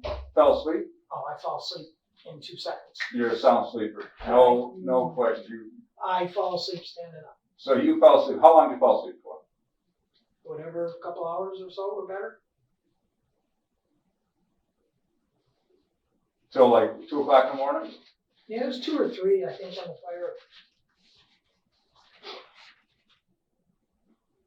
So 2 or 3 in the morning, Mm-hmm. and then you wake up hearing a crackling sound. It sounded like glass popping, just a pop, almost like a. Carlson just said he is a deep sleeper, and he was taking strong medication at the time. It isn't likely that the sound of a fire outside and that far away from the house would have woken him. You know how fire crackles? Sure. Something like that. Sure. So that wakes you up, and you get up out of bed. And then I seen the glow, then I went downstairs, and I seen more, so I'm like, holy shit, I yell up. Did you tell Cindy to call? I the said, fire call department? 911, she called my brothers. And when I Wait, went- you weren't like, you didn't know that it was on fire until you went downstairs, Right. and then you yelled up for her. Right. Okay. I said, call 911 or call the fire department or something. And I said, call the brothers. Because I had 5 other brothers. And And you yelled to Cindy to call the brothers. Yep. so she, Not the fire department. well, I said, call the fire department. I knew I had to say call the fire department. And, but they were there within minutes. And I mean, it wasn't long. And then they called another one and another department because the wind was blowing so hard that they just couldn't control it. And it was an old barn. It was made out of old Army depot boxes, the old, like 8 foot long. My grandfather built the barn back in the 40s. And Yeah. it was made out of used old freaking wood. You got customer.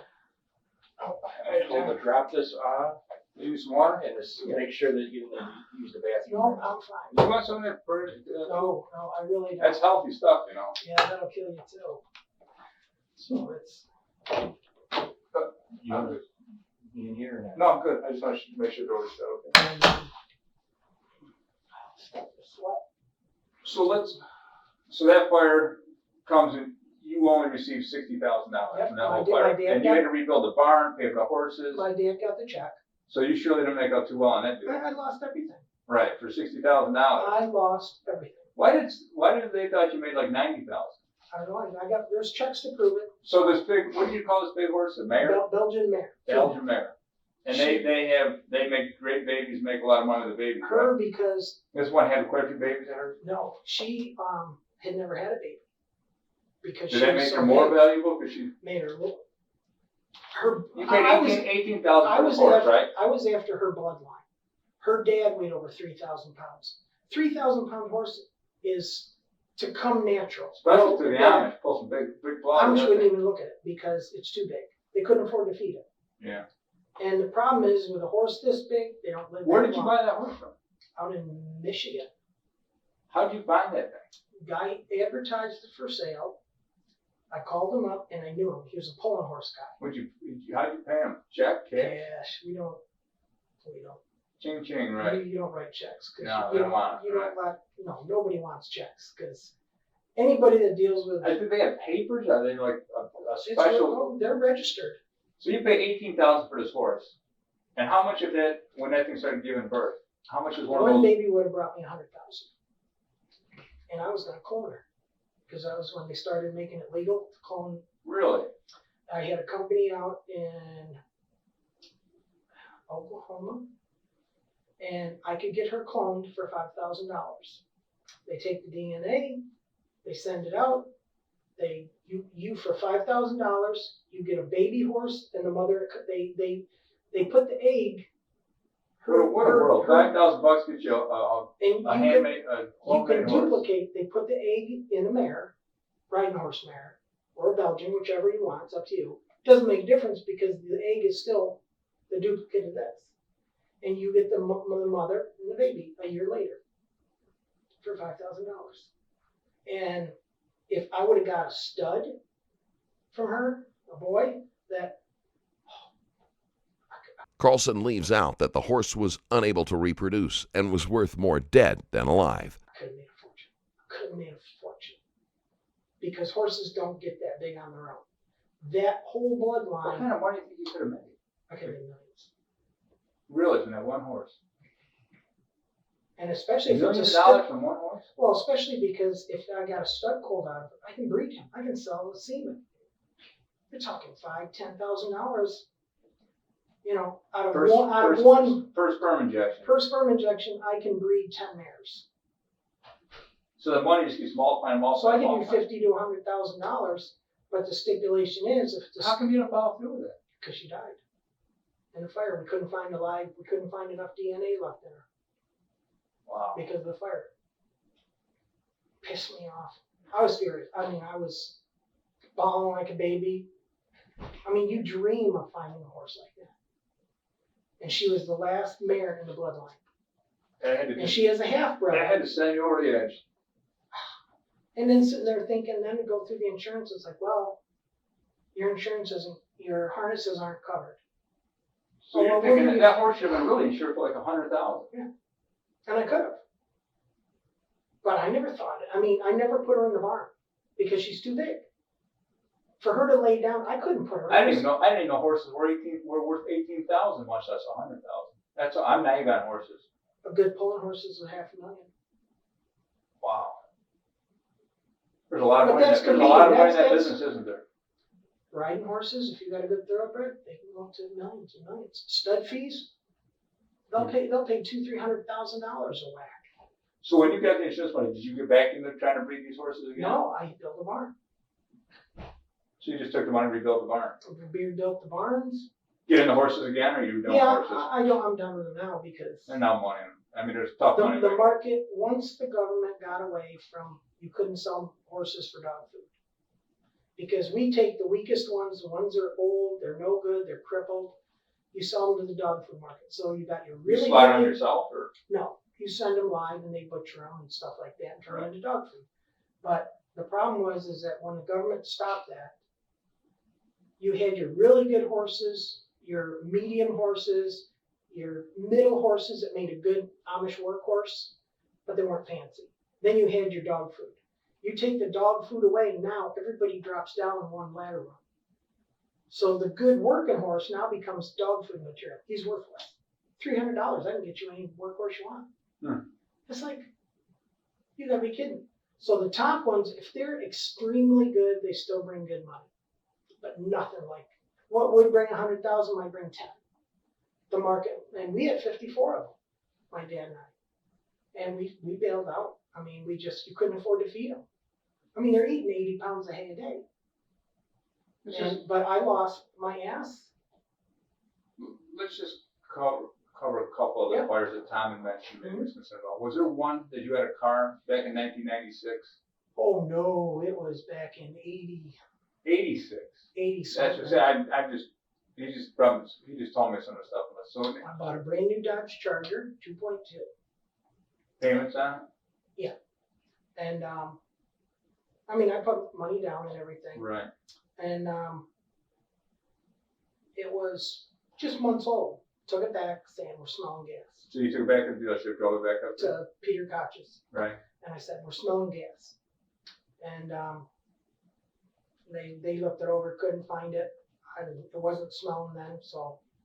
And, the wife took it to work, because she used to work part-time at Mackey Business Products. It used to be in Geneva at 1 Franklin Square.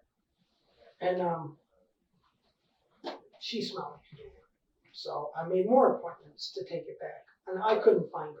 We parked it in, it was in the winter, we parked it in the snow, and you couldn't see any gas. But you could smell the gas when you're driving it down the road. Sure.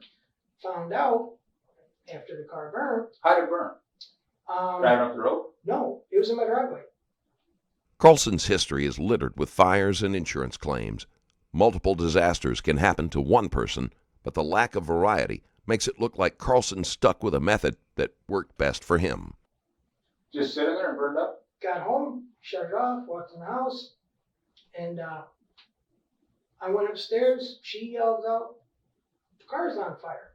"No, it's not. Just come home." And What part of it was burning? The inside of it? oh, the inside was, the motor was burning at that point. You know, the hood and stuff, flames coming out all over. Oh, I thought Tom said the compartment where the passenger compartment was on fire. No, when it got all done, the whole car was, by the time the fire department got there, we watched the back bumper melt. Now, Tom said there was some concerns about because you left the door wide open on the car. No, I left the hood up. So you left the hood up on the I car left the hood up on the before car you I went inside. because I could still smell the freaking gas. And so when went in the house, Why did you leave the hood up? because I could smell the gas, I just left it, went in the house. So you were working on the car? Well, I just come home and it's like, I can still smell the freaking gas.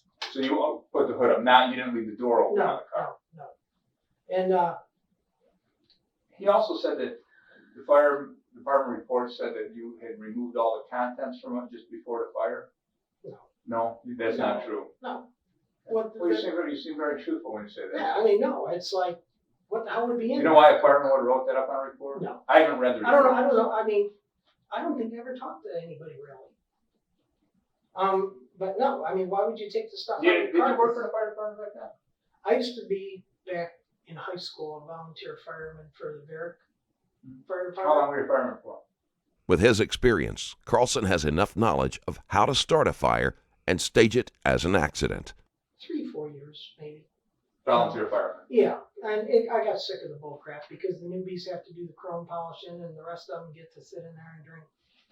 That's like. I don't think if you drink anymore, they'll do that. I think that's No, all but gone it's away. just, come on. I mean, I went to the oxygen training. I went to the classes.